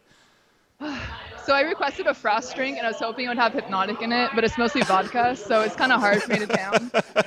It looks like a White Russian. Yeah. It looks tasty. It looks tasty no matter what. Whipped cream's good. Probably not. I'll just wipe that off. Yeah, it's good for keto. No. If it's actually 35% with cream, not the can one. That being said, though, I wanted to ask you your thoughts, because you've been hanging out here throughout the night, this evening and on this Saturday. I wanted to know your thoughts on the upset of Grizzly versus Team Canada. Yeah. Yeah, it was definitely. Well, it was kind of surprising. I would say Grizzly was my third pick. Yeah. Well, for me, I put Northern Alpacas as second. With Fox A being at DreamHack and not being there, I don't know how much weight you can put into that outcome. But nonetheless, I mean, Grizzlies, them all being from Quebec, I guess they're making it really seem like the best Siege players are in Quebec. So go Quebec. Hell yeah, that's local for me. Yeah, I would like to see them keep it up. Regardless of if Fox A is there or not, it's very exciting. Definitely. Yeah. Does that change basically your favorites for this event, or is it still going to be Team Canada, Team Northern Alpacas, and then Grizzly? Well, my favorite, I think, is Northern Alpaca, and then maybe Team Potatoes too, because of them being from CS:GO. I think that's really cool. I want to see how far they can go. With having that background. Of course, it's still very difficult because Siege does have all different maps that you have to learn. Like it takes a huge investment. For my favorites, I don't know.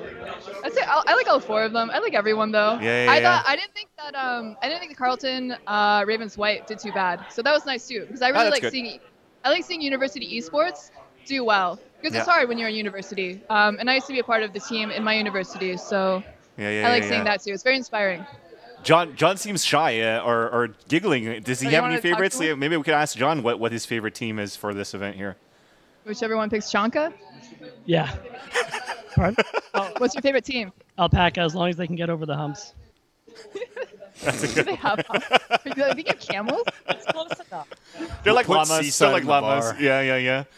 Flynn Parker, do you guys have any questions to Caitlin and the group at Meltdown? No questions. I am good. Awesome. Well, Caitlin, we're probably going to let you go in this one, but thank you so much, guys. You guys could definitely check it out. Buds. It's thanks, buds. Get to see a lad. No, that lad is not a Canadian thing. That's definitely Canadian. No, bud. I'm like the worst. I'm like the worst Canadian. Yeah, I'm like the worst Canadian. I'm born and raised in Montreal, and I can't even do the right accents, I guess. That's okay.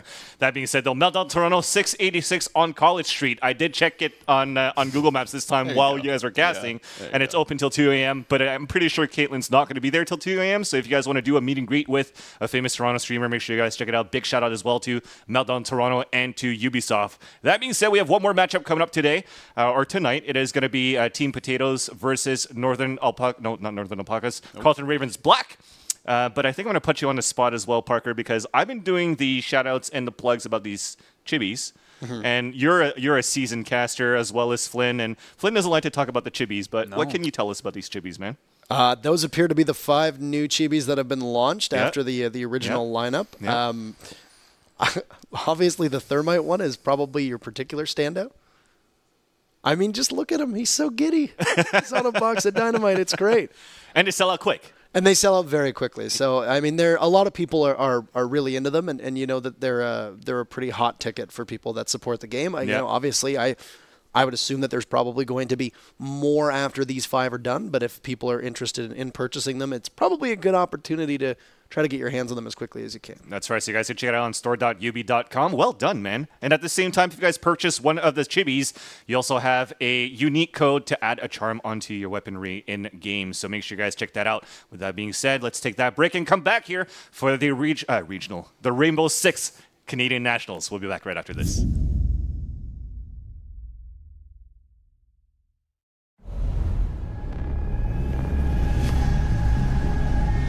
Siempre dejan algo atrás.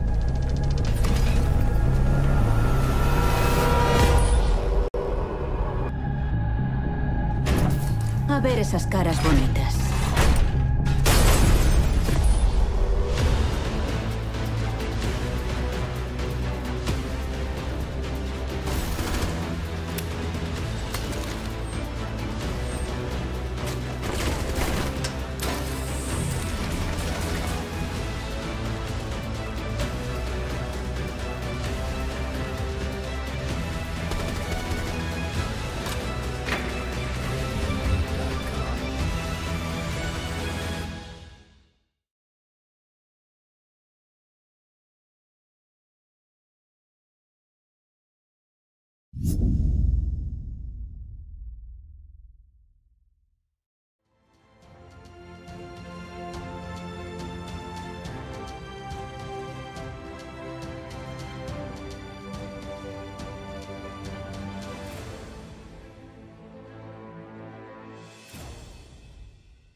Ladies and gentlemen, welcome back here to the Rainbow Six Canadian Nationals with Van Silly, Parker, and also Flynn. I don't even know why I said my alias and gave you guys his first names. It's Alex, if you guys want to know me more personally. We do have... His first name's Robert. True. It's Robert. So I went from he first loves name... being called Robert. Oh, yeah. All the He time. loves it. You've made Coda start calling me Rob now.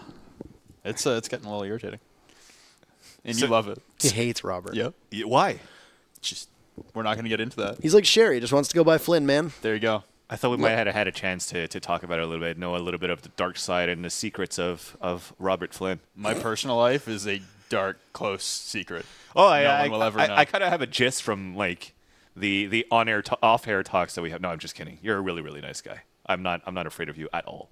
That being said, though, we do have Team Potatoes coming up right now versus Carleton Ravens Black, and I think we do have all the players ready to go. And you actually mentioned a little bit, or you asked Parker, who we have in terms of the roster. So I'm going to look at my phone right now. Romulus, an ex-CSGO player. If you guys don't know about him, he played intermediate, one intermediate with his team in season 12. I think it's with Power Mode.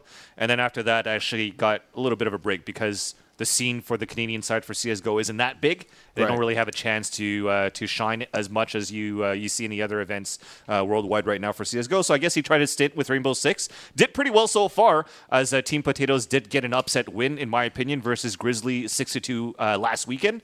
And then if you're looking at the rest of the roster, we have Moustache, which is mustache in French, if you didn't know. I did not know that, actually. That is very enlightening. Mayforway, Menard brothers, so it's Bolduc and Menard and Bad Luck. So I don't know if you know any of those players, but if not, you'll get to know them now as we're hopping into Border.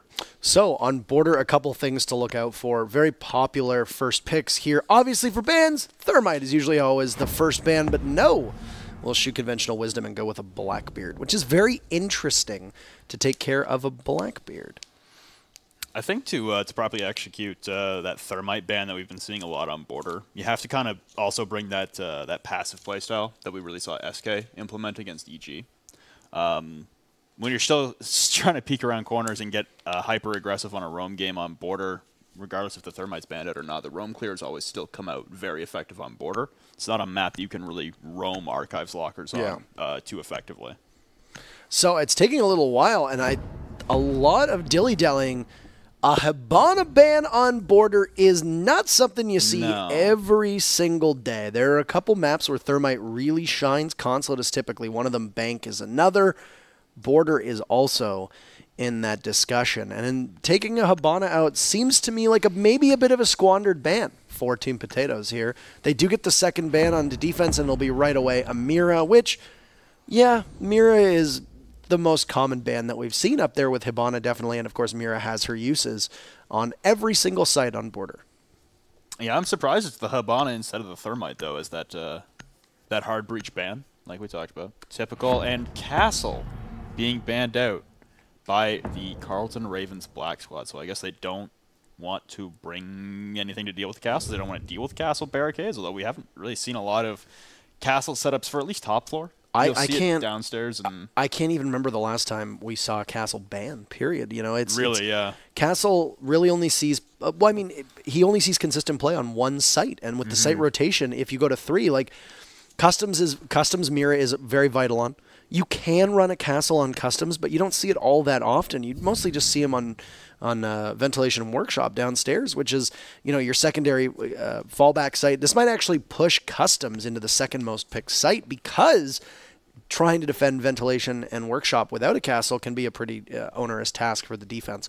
It'll really be up to Carleton Ravens Black to accomplish that well, as they're going to have 5 cracks of the defense. They'll start on Armory, Lockers, and the 6th pick not particularly being valued at the moment, as we'll work our way through the pick stage. Interesting to see teams not bother to go with that 6th pick. Well, like I said earlier in the broadcast this evening, DreamHack Valencia earlier today, at least the second day of it, I was watching through all the games, and I mean, at least the games that were on stream, 6th pick was hit or miss, whether or not teams would implement it. So all the way through, I think it still has a lot of work yet to be done on it. A lot of teams still need to work out what they want to do, and what kind of mind games can be implemented. But yeah, 6th pick, it's hit or miss, and I think unless you see something directly that you want to counter, you're not really too bothered by it. You're bringing your 5 that you want to bring, showing your 5, not really the end of the world. I mean, for attacking right now, Team Potatoes bringing a very standard 5 attack operators, and swapping one off wouldn't really change anything based on what they've brought on. I mean, we've seen this before. It was Mayway and Mustache on the Ashe, and Zofia breaking in supply room and front door last time to push event work roam when attacking top floor. So, I mean, this is still pretty standard from what we've seen. If, by some chance, the Ravens Black squad had gone back and watched any VODs of Team Potatoes play, then they would already see this coming out, and it wouldn't be a surprise. I'm immediately at first blush, Team Potatoes, I'm not sold on exactly the composition they're bringing with them for a couple of reasons. Number one, there isn't a lot of utility available. You know, and that is a miss immediately. Very minimal utility, but right off the hop. Speaking of utility, Menard will at least be able to get the kill on Silkus, and now you'll see the target land and try to take care of those bandit charges, and finally Mayway will get it. Old Man was going for the wrong game top. East, and someone's left the diffuser in spawn for, I guess, Bulldog as that breacher. He's droning out break room, spotting out Old Man in break, and he doesn't have a rotate out. Romulus most likely going to be the one to peek this from way out, but it's Menard on the wallbang. Going to take down Old Man. So down to a 5v3, a minute deep in the round. Carleton Ravens Black Squad not looking so hot off the bat. Mayway pushing the metal detectors immediately, and the collapse is coming down into sight a little over a minute deep. Mayway was just a tiny bit behind getting the pick onto that Echo as he stood a small office window. The barricade will go down, so Poro Panda is going to have to play around the metal detectors. You can just hear an awful lot of gunfire, but Panda will miss all the shots onto that Ashe. Right now, the defense are just completely scrambling, trying to adapt, and it looks like Bulldog might have actually got the exothermic charge down onto a bandit charge, which looks to be taken care of now. So at the moment, this attack is very, very split. The Ashe will miss her shots, and Hakubo will be able to get that kill onto the Ashe. The rare MPX outperforming that R4C. So Breach coming out onto the A-wall with a double push coming backside. This is very reminiscent of the game we saw against Grizzlies in the first play day between Team Potatoes and Grizzlies on border. Mustache pushing metal detector once again, filling in for Mayway, who had fallen earlier. Vaulting in small office, and he's going to try and clear out the separated defenders. Romulus drops monkey capers, so it's just the Valkyrie of Hakubo stuck inside archives. Menard pulls out the P9. It's a 3K on the round from Menard. A wonderful job on the Twitch, and Team Potatoes a convincing round number 1. Yeah, there was about half of that round there where it looked like both the teams just decided to forego any particular strategies they have and just take one-on-one engagements all across the map. A bit interesting to see the way that plays out. And I mean, it's a viable strategy depending on the map, depending on the setup that the defenders have to be able to take that fight to the attackers, especially if you can catch them off guard. Didn't really work out that way, as I think Ravens Black got a bit too brazen. And Team Potatoes was, you know, they just capitalized on it. They were able to pick them off one by one by one, and it's always a gamble the way that Potatoes were able to split up their forces, to be able to go for that office side push that we saw that the Ashe and the Twitch were positioned on. Then you had Mustache and the Thermite positioned, trying to take Armory, one of which going through Beepers.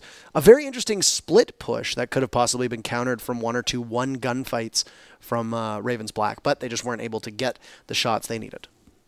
Well, one of the biggest thing there was the separation on the roam game as well. You had Silkus on the Pulse getting deleted in about 20 seconds downstairs by passport check, and that was the same story we saw on Bank last Sunday for this team.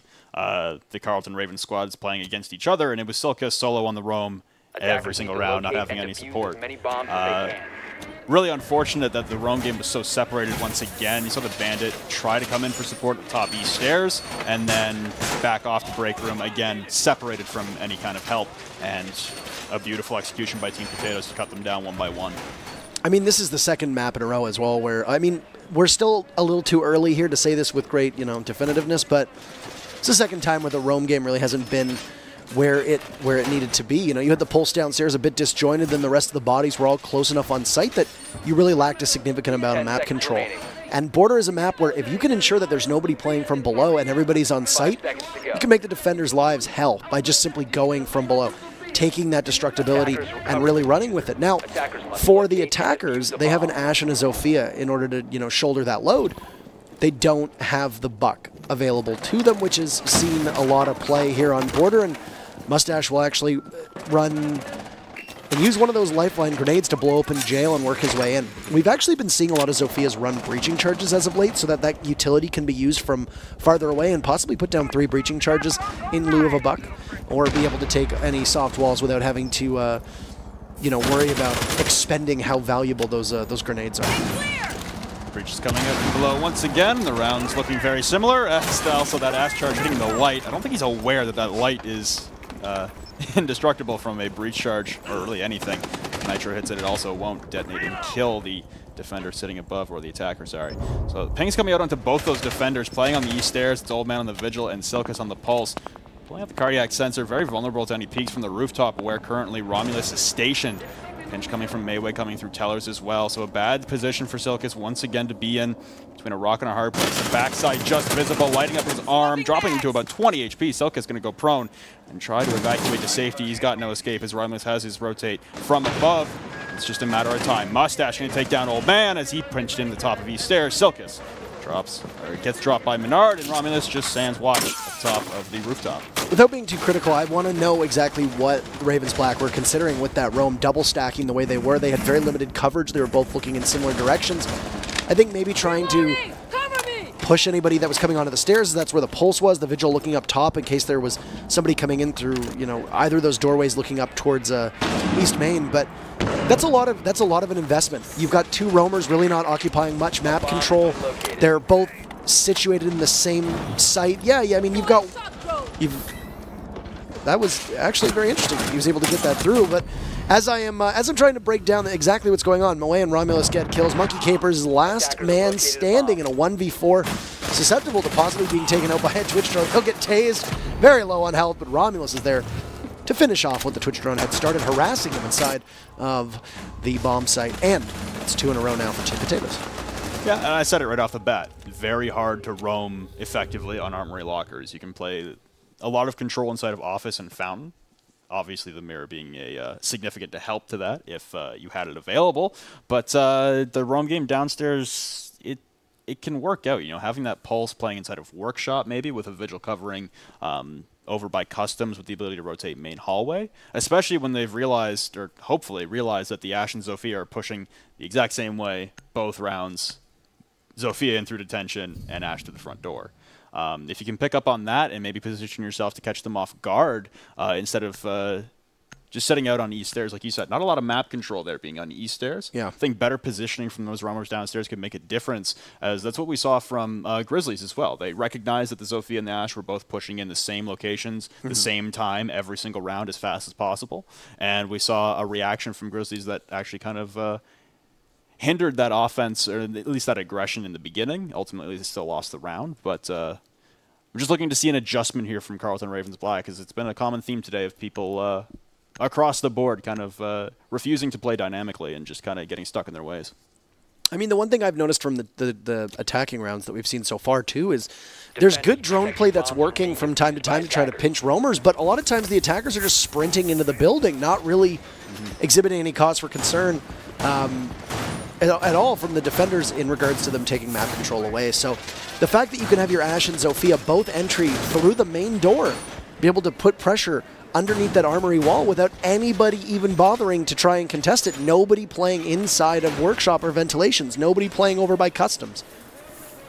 They don't even have much presence in CCTV, which, fair. Usually Mira is a pretty big staple of CCTV control, and that's a big part of why I think we see teams scrambling to make that adjustment on defense. It could be what's going on with Carleton Ravens Black as well. Mira has just been such an important operator and a keystone of almost every defense over the last couple seasons, especially since he was introduced, that I can see it being very difficult for teams to adjust without her.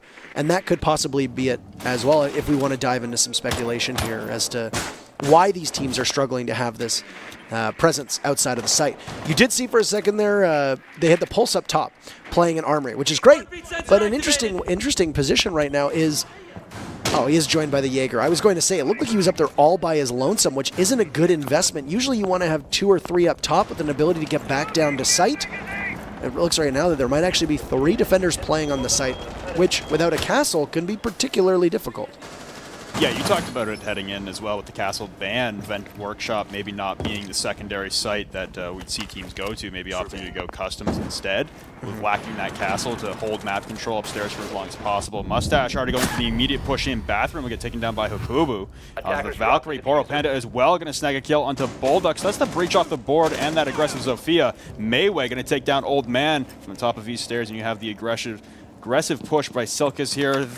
Thinking better of it, going to pulse out the buck of Mayway, playing at the top of East, holding a rotate. If Mayway can, or Silkus can secure this kill, a massive advantage just approaching the midway point in the round.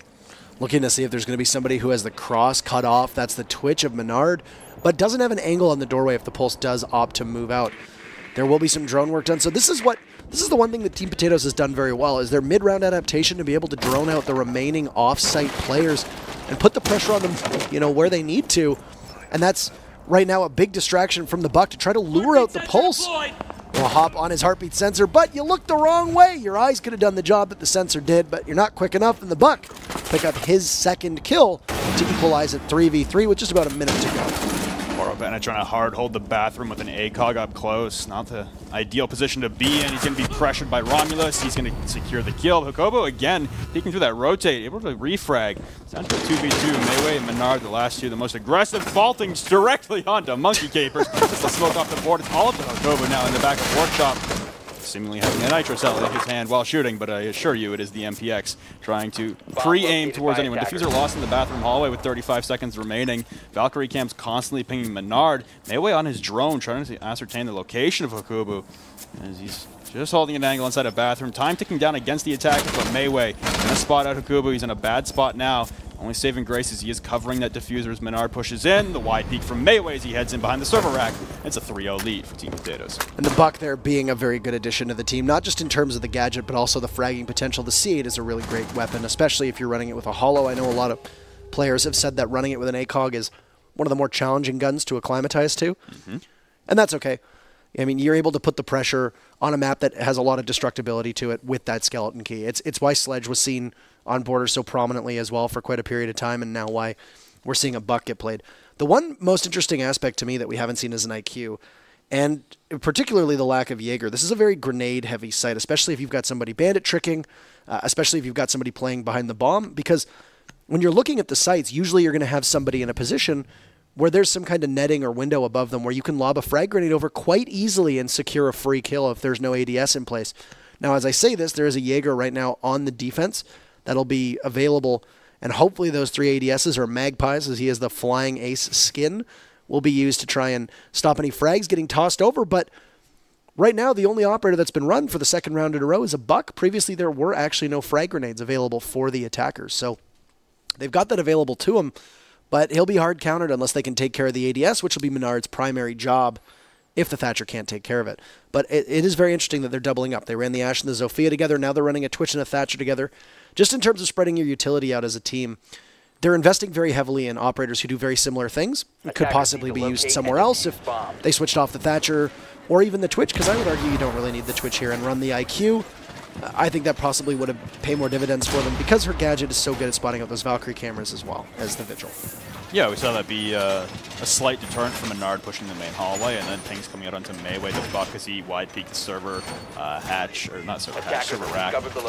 Constant pings coming out from Valt cams or the Echo drones. So the IQ could have done a lot of work there to at least disrupt the information flow coming to Carleton Ravens Black. Ultimately, not necessary to disrupt that information as they still won the gun battle. Much closer round, though. I will say, Carleton Ravens, I think it all comes down to Hakoba, though. That Valkyrie constantly peeking into bathroom. As for Poro Panda playing that Echo inside a bathroom, I would have liked to see him pull out the Bearing 9 with that close range, knowing that he's going to get pushed by an L85. You have that fire rate advantage with the Bearing 9 and the holographic sight on, as compared to the ACOG with a weapon that does significantly less damage per second. I think Poro Panda and Hakubu did a great job of opening their team up to be in a position where they could have just consolidated their forces, fall back.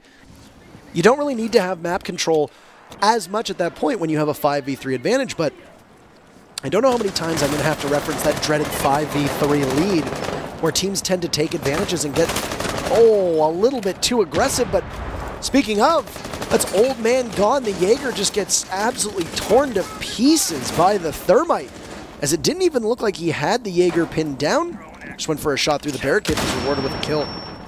Next up is going to be the Vigil of Silkus, who at the moment playing inside of a small office. Mayway trying to bang for the wall on the pings. We also have Romulus heading front, or sorry, Metal. It's lit up to about 95 HP taken off the board, but Bolduc able to secure the frag, and that's the run game dispatched. Well, that's unfortunate. Romulus going to get ejected by Bolduc, so that's the Thatcher off the board. So, like you mentioned, it's going to be up to the Twitch now to try and get rid of these ADSs solo. Certainly a very interesting way to try to reset somebody, but I mean, he only had 1 HP, wasn't able to get the down like he needed. Now, this was the last time where things almost fell apart for Team Potatoes. They stacked up all their bodies towards the bathroom and threw their guns into the waiting crosshairs of Carleton Ravens Black. It's going to happen again. Poro Panda is going to take out Menard, but Mayway, who has been the saving grace for this team from up top, will be able to find and eliminate Monkey Capers. So that Hakubu Poro Panda duo that was good for Carleton Ravens Black last round are going to have to shoulder a lot more workload. They are in a 2v3 situation. They've got time on their side, but if I'm Team Potatoes, I'm looking at this and I'm still thinking this is easily a very winnable situation. The only real question mark is the yokai drones. If you can't find them, even with just the Echo alive, you could possibly lose it in the dying seconds of the round. And we're going to drop into the server hatch, holding from just in front of the A-bomb. Spray's going into the back of the site. None going to land, but the ping's coming out as the plant most likely going to be heading to vent. The Echo drone, as mentioned, Mayway, though, going to drop a Kobu, so it's all up to Poro Panda in the bathroom. Mayway secures a double kill. Team Potatoes on fire. And that is a big issue. Why there's no castle? The lack of castle meant that there was not much to slow down Potatoes and being able to get into the site and take full control. The yokai drone was very much lurking inside of ventilation and was able to knock them out of the plant, but they had almost full site control. You had Akubu as the Valkyrie playing all the way in the back. The Echo was off site. You know, yeah, you've got the MP5, it's silenced, you've got the ACOG on it. You can take a long-range gunfight, but it doesn't do very high damage. It's got a little bit of kick to it. If you're not getting headshots with it, you're probably going to be out-dueled by, you know, the FAMAS or the C8 that's left alive, even alone the Thermite. So I liked what I saw, the way that Team Potatoes worked that one out. They didn't just decide to toss their lives away attacking the bathroom. They actually went the opposite, and they attacked from the main doorway and tried to go in through vent and through the beginning of, or through the open door just outside of the main door into workshop. So by that change, they were able to keep more bodies alive. And I mean, also, let's keep in mind, Carleton Ravens Black were gifted a team kill as well, and still with that, I suppose, with that unfortunately timed kill, couldn't be able to close that gap up at all. No, unfortunately, you saw the Jaeger very early on get pinched out inside of Archives, sprayed down from AC window from the breach as well. You know, if you turn and fight and you take down that breach, it's an entirely different story. Ultimately, it wasn't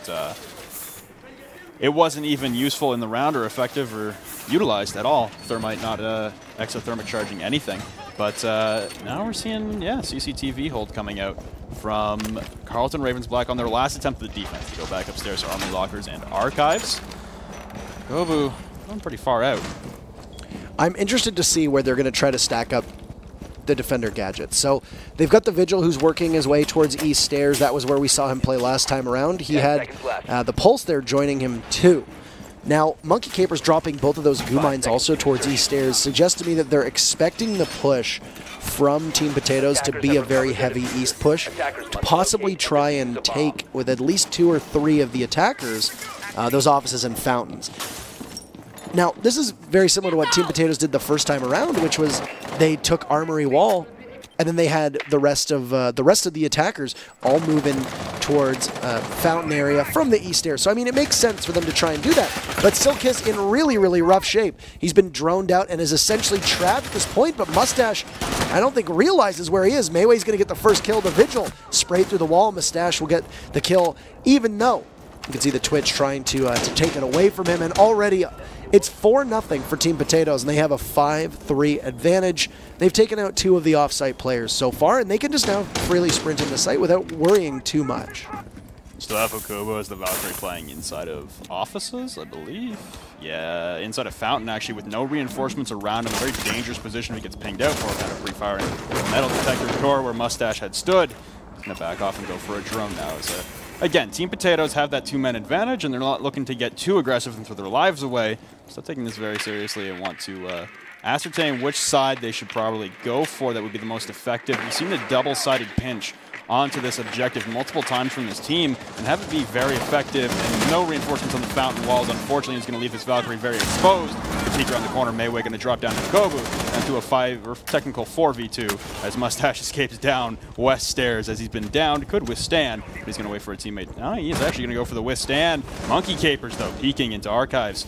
Drop Romulus. So 4v2, Mustache gets revived by a teammate, and now the collapse coming mostly towards the alpha side. So you can see where Pora Panda, oh my goodness, and Monkey Capers are playing. They have lost complete control of the secondary site, and inside of Armory is where they're going to retreat towards the Armory wall.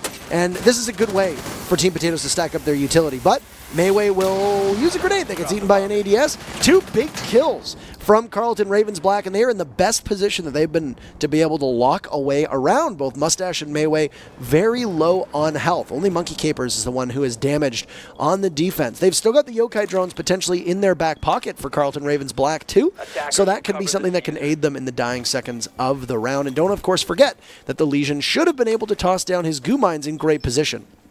A ping from either the yokai or the Valkyrie camera will spot Mayway, but he's just been so good with his shots.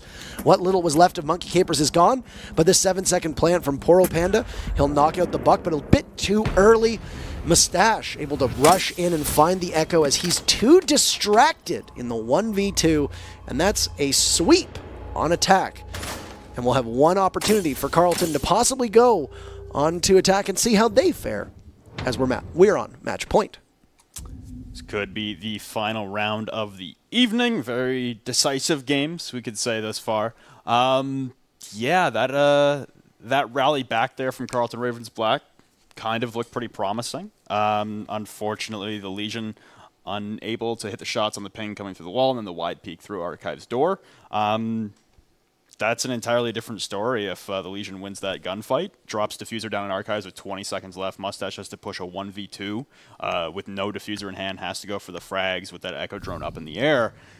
It's a very different story if that kill comes out. But also, again, Carleton Ravens Black on their back foot very early on with that 2-man roam game being cut down very early. Yeah, I was very impressed with the way that Carleton was able to close that gap, as you said. And then they lost the Valkyrie as well to put it on the 4v2.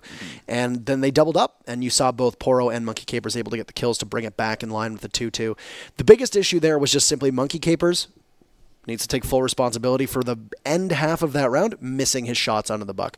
You can't allow the buck to be able to get off that diffuse plant and full cross a doorway and not be able to land enough bullets in him to take him down. That should have been an easy kill for the Legion to get. A bit unfortunate that his shots just simply missed, and at that point, I mean, the Echo, you've got 2 real options, and neither of them are particularly great. Do you sit on your yokai drone and try to knock the plant off when there's still 2 people left? Or do you possibly stay off it, try to go for a kill or 2, and maybe miss the plant and end up still losing anyway? This is a really unenviable situation for Poro to be in, and I don't know if I would say he read it correctly with sitting on his drone, especially when, the information should have been there, that there's a second member of the attack team that are, looking to try and hunt you down. But it's something that they can go back and reflect upon, because even losing those 2 as early, as you very wisely pointed out, they still battled back, and that's something that they can have pretty good confidence and be proud of. So, match point, though, and we're going to see the very first defense for Team Potatoes. They're going to go upstairs to Armory. Mayway has just been so good, and especially after he changed that buck, he's been able to take control of the rounds, and there's really been no answer whatsoever from the defense. No, although there's an exclamation point at the beginning of the round. Silka's going to fall as that lion in 10 seconds. No, EOD is going to head out for the attack. So again, Team Carleton Ravens Black starting on their back foot, unfortunately. Now, last week we saw Team Potatoes playing on border against Grizzlies. They exchanged rounds back and forth on their defensive side. They didn't look so hot, and then they went to the attack and looked dominant. So we know from history that Team Potatoes, maybe their defense on border, not the hottest, and this could be the opportunity for Ravens Black to turn it around. That just definitely is not the start you want to have. I like what we're seeing right here, the Doc with the open line of sight, just daring one to peek, and Monkey Capers, he'll lose his head as that Doc is able to drop the attackers down to 3. Losing your Thatcher is not crucial because you do have the Twitch there in terms of ability. Poro Panda will at least take out Romulus. Poro Panda. I'll take down the Bandit, but that's just one of the roamers. And I mean, Bandit charges, not particularly critical at this moment. That's basically just fragging potential and a bit of map control that has been lost from your team. Still a good opportunity for them to be able to take care of one of them, at least within the first minute or so. Now, Menard is going to have to watch that office wall. It's been opened up. There's the twitch of Old Man playing. Just misses the cross onto the Legion, who Mayway into a big double kill, and the only one left is Old Man on an island, and Mayway will finish things off. A 3K and a triple kill, a bona fide triple kill available for him. What a play. Good way to end it. Good way to end it to make it 6-0. We'll try that one again. Yeah. You know, I don't have a cough button trying to like That's gulp okay. it up here, but let's tie up this matchup with a bow pretty much, because it is again another sweep that we've seen, and unfortunate there that Carleton Ravens Black couldn't get a round out. But was there anything that actually came out in terms of the positive light for this team? I think in terms of their counterparts. The other Carleton team, I think they did a much better job, even though the scoreline was still the same. Yeah, I think they did a much better job of consolidating on the way that they played on site. Now, Border is a map where losing a Mira is not as detrimental usually as losing a Mira on Oregon. So I mean it's a situation where on Border, as long as you can maintain enough map control, you can make it very difficult for the attackers to be able to take that away from you. Yeah. And once again, the biggest issue that a lot of teams are going to have, and they have to iron out, is how to connect the roam to the site play. Yeah. And that's something that I think both of the Carleton teams can work on. As for that one round where they had the Pulse and the Vigil doubled up on the stairs, usually we don't see teams invest even one body to camp East Stairs for more than 30 to 40 seconds, and that's usually at the start of the round to see if somebody's going to push in and maybe catch an attacker off guard. To stick 2 bodies there when the only real way back to site is to come through that east hallway, which you can lose complete control of from somebody playing in CCTV. Yeah. That's a very big gamble, because if you lose CCTV, almost your entire rotate is cut off unless you go all the way around the map to try to go up through the main stairs. So just work on the roam game for them. And the site play actually wasn't that bad. Poro Panda was doing a pretty good job, and so was the Valkyrie of Akubu as well. Yeah, I was going to say, like, it's down to the roam game for Carleton Ravens Black that seems to be the big issue. We saw it on Bank on Sunday. We see it here again on Border. And I think I touched on it a couple times throughout the map. Border Armory Lockers Archives itself, the objective, not a map you really typically see heavy roam on, especially not East Stairs, like Parker said. But also, I think the funny thing is I harped on Ravens Black last week for having Silkus be alone on that roam game constantly. Now they attach a second person to him, and yet the cohesion isn't there. The synergy isn't there. They're not playing off each other. They're just playing in the same spot. So I think they need to then step it up to the ability to have some rotations around downstairs. They didn't have any setup, really, downstairs. They didn't manipulate the map to their advantage. They didn't use any of their utility. You know, the Vigil has 2 impacts for a reason, to be able to manipulate the map and make rotations that are beneficial to him and his counterpart in the roam. So I think the next step for Carleton Ravens Black is to really start evaluating that roam game and maybe start banning down to maps that will benefit the roam. Border is definitely not the map that you want to go for if you want to try and play that hard roam. Bank would have been if they were playing a little more cohesive and a little more stacked in the roam game. I think, honestly, Consulate would be another good map they might want to try. Consulate, yeah, Consulate would be another map that you want to try to ban down in to. what sense?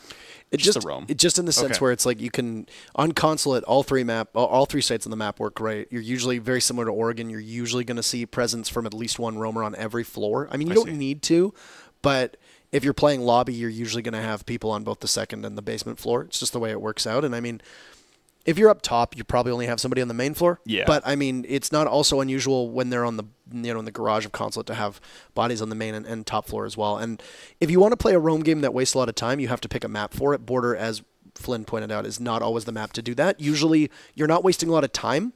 On Border, you typically want to deny entry to areas that are adjacent to the site. You want to keep hold of Fountain, you want to keep hold of offices, you want to keep hold of CCTV, or you possibly want to take control of customs. That's it. And then you just fight. And a lot of times you're probably going to die.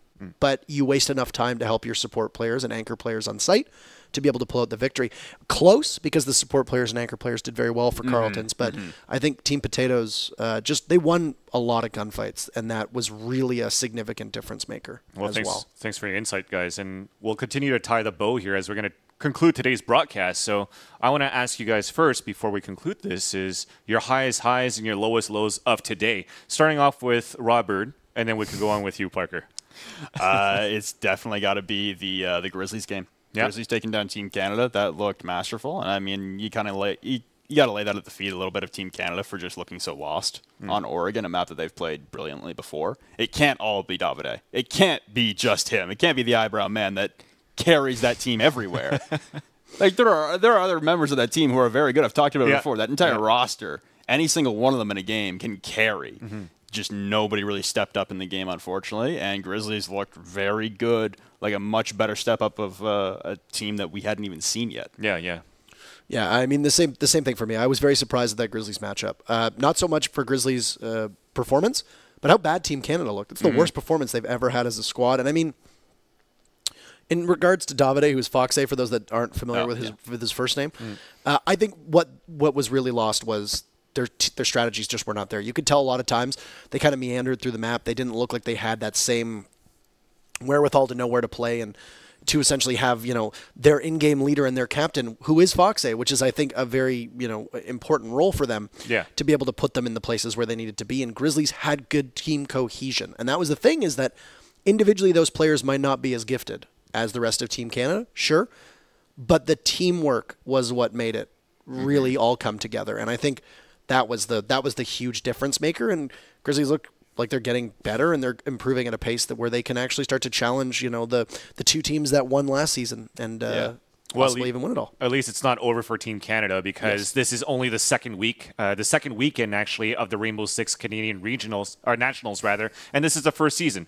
Now, we actually have the leaderboard up that we could show you guys and pull it up as well, because they've played 3 matches so far. They still have another 4 matches to go as they play 7 in total throughout the whole month of July. But look at that. I think, to me, surprisingly, is Team Potato sitting at the top by themselves, getting their last 3 victories, maybe on the top at 9 points.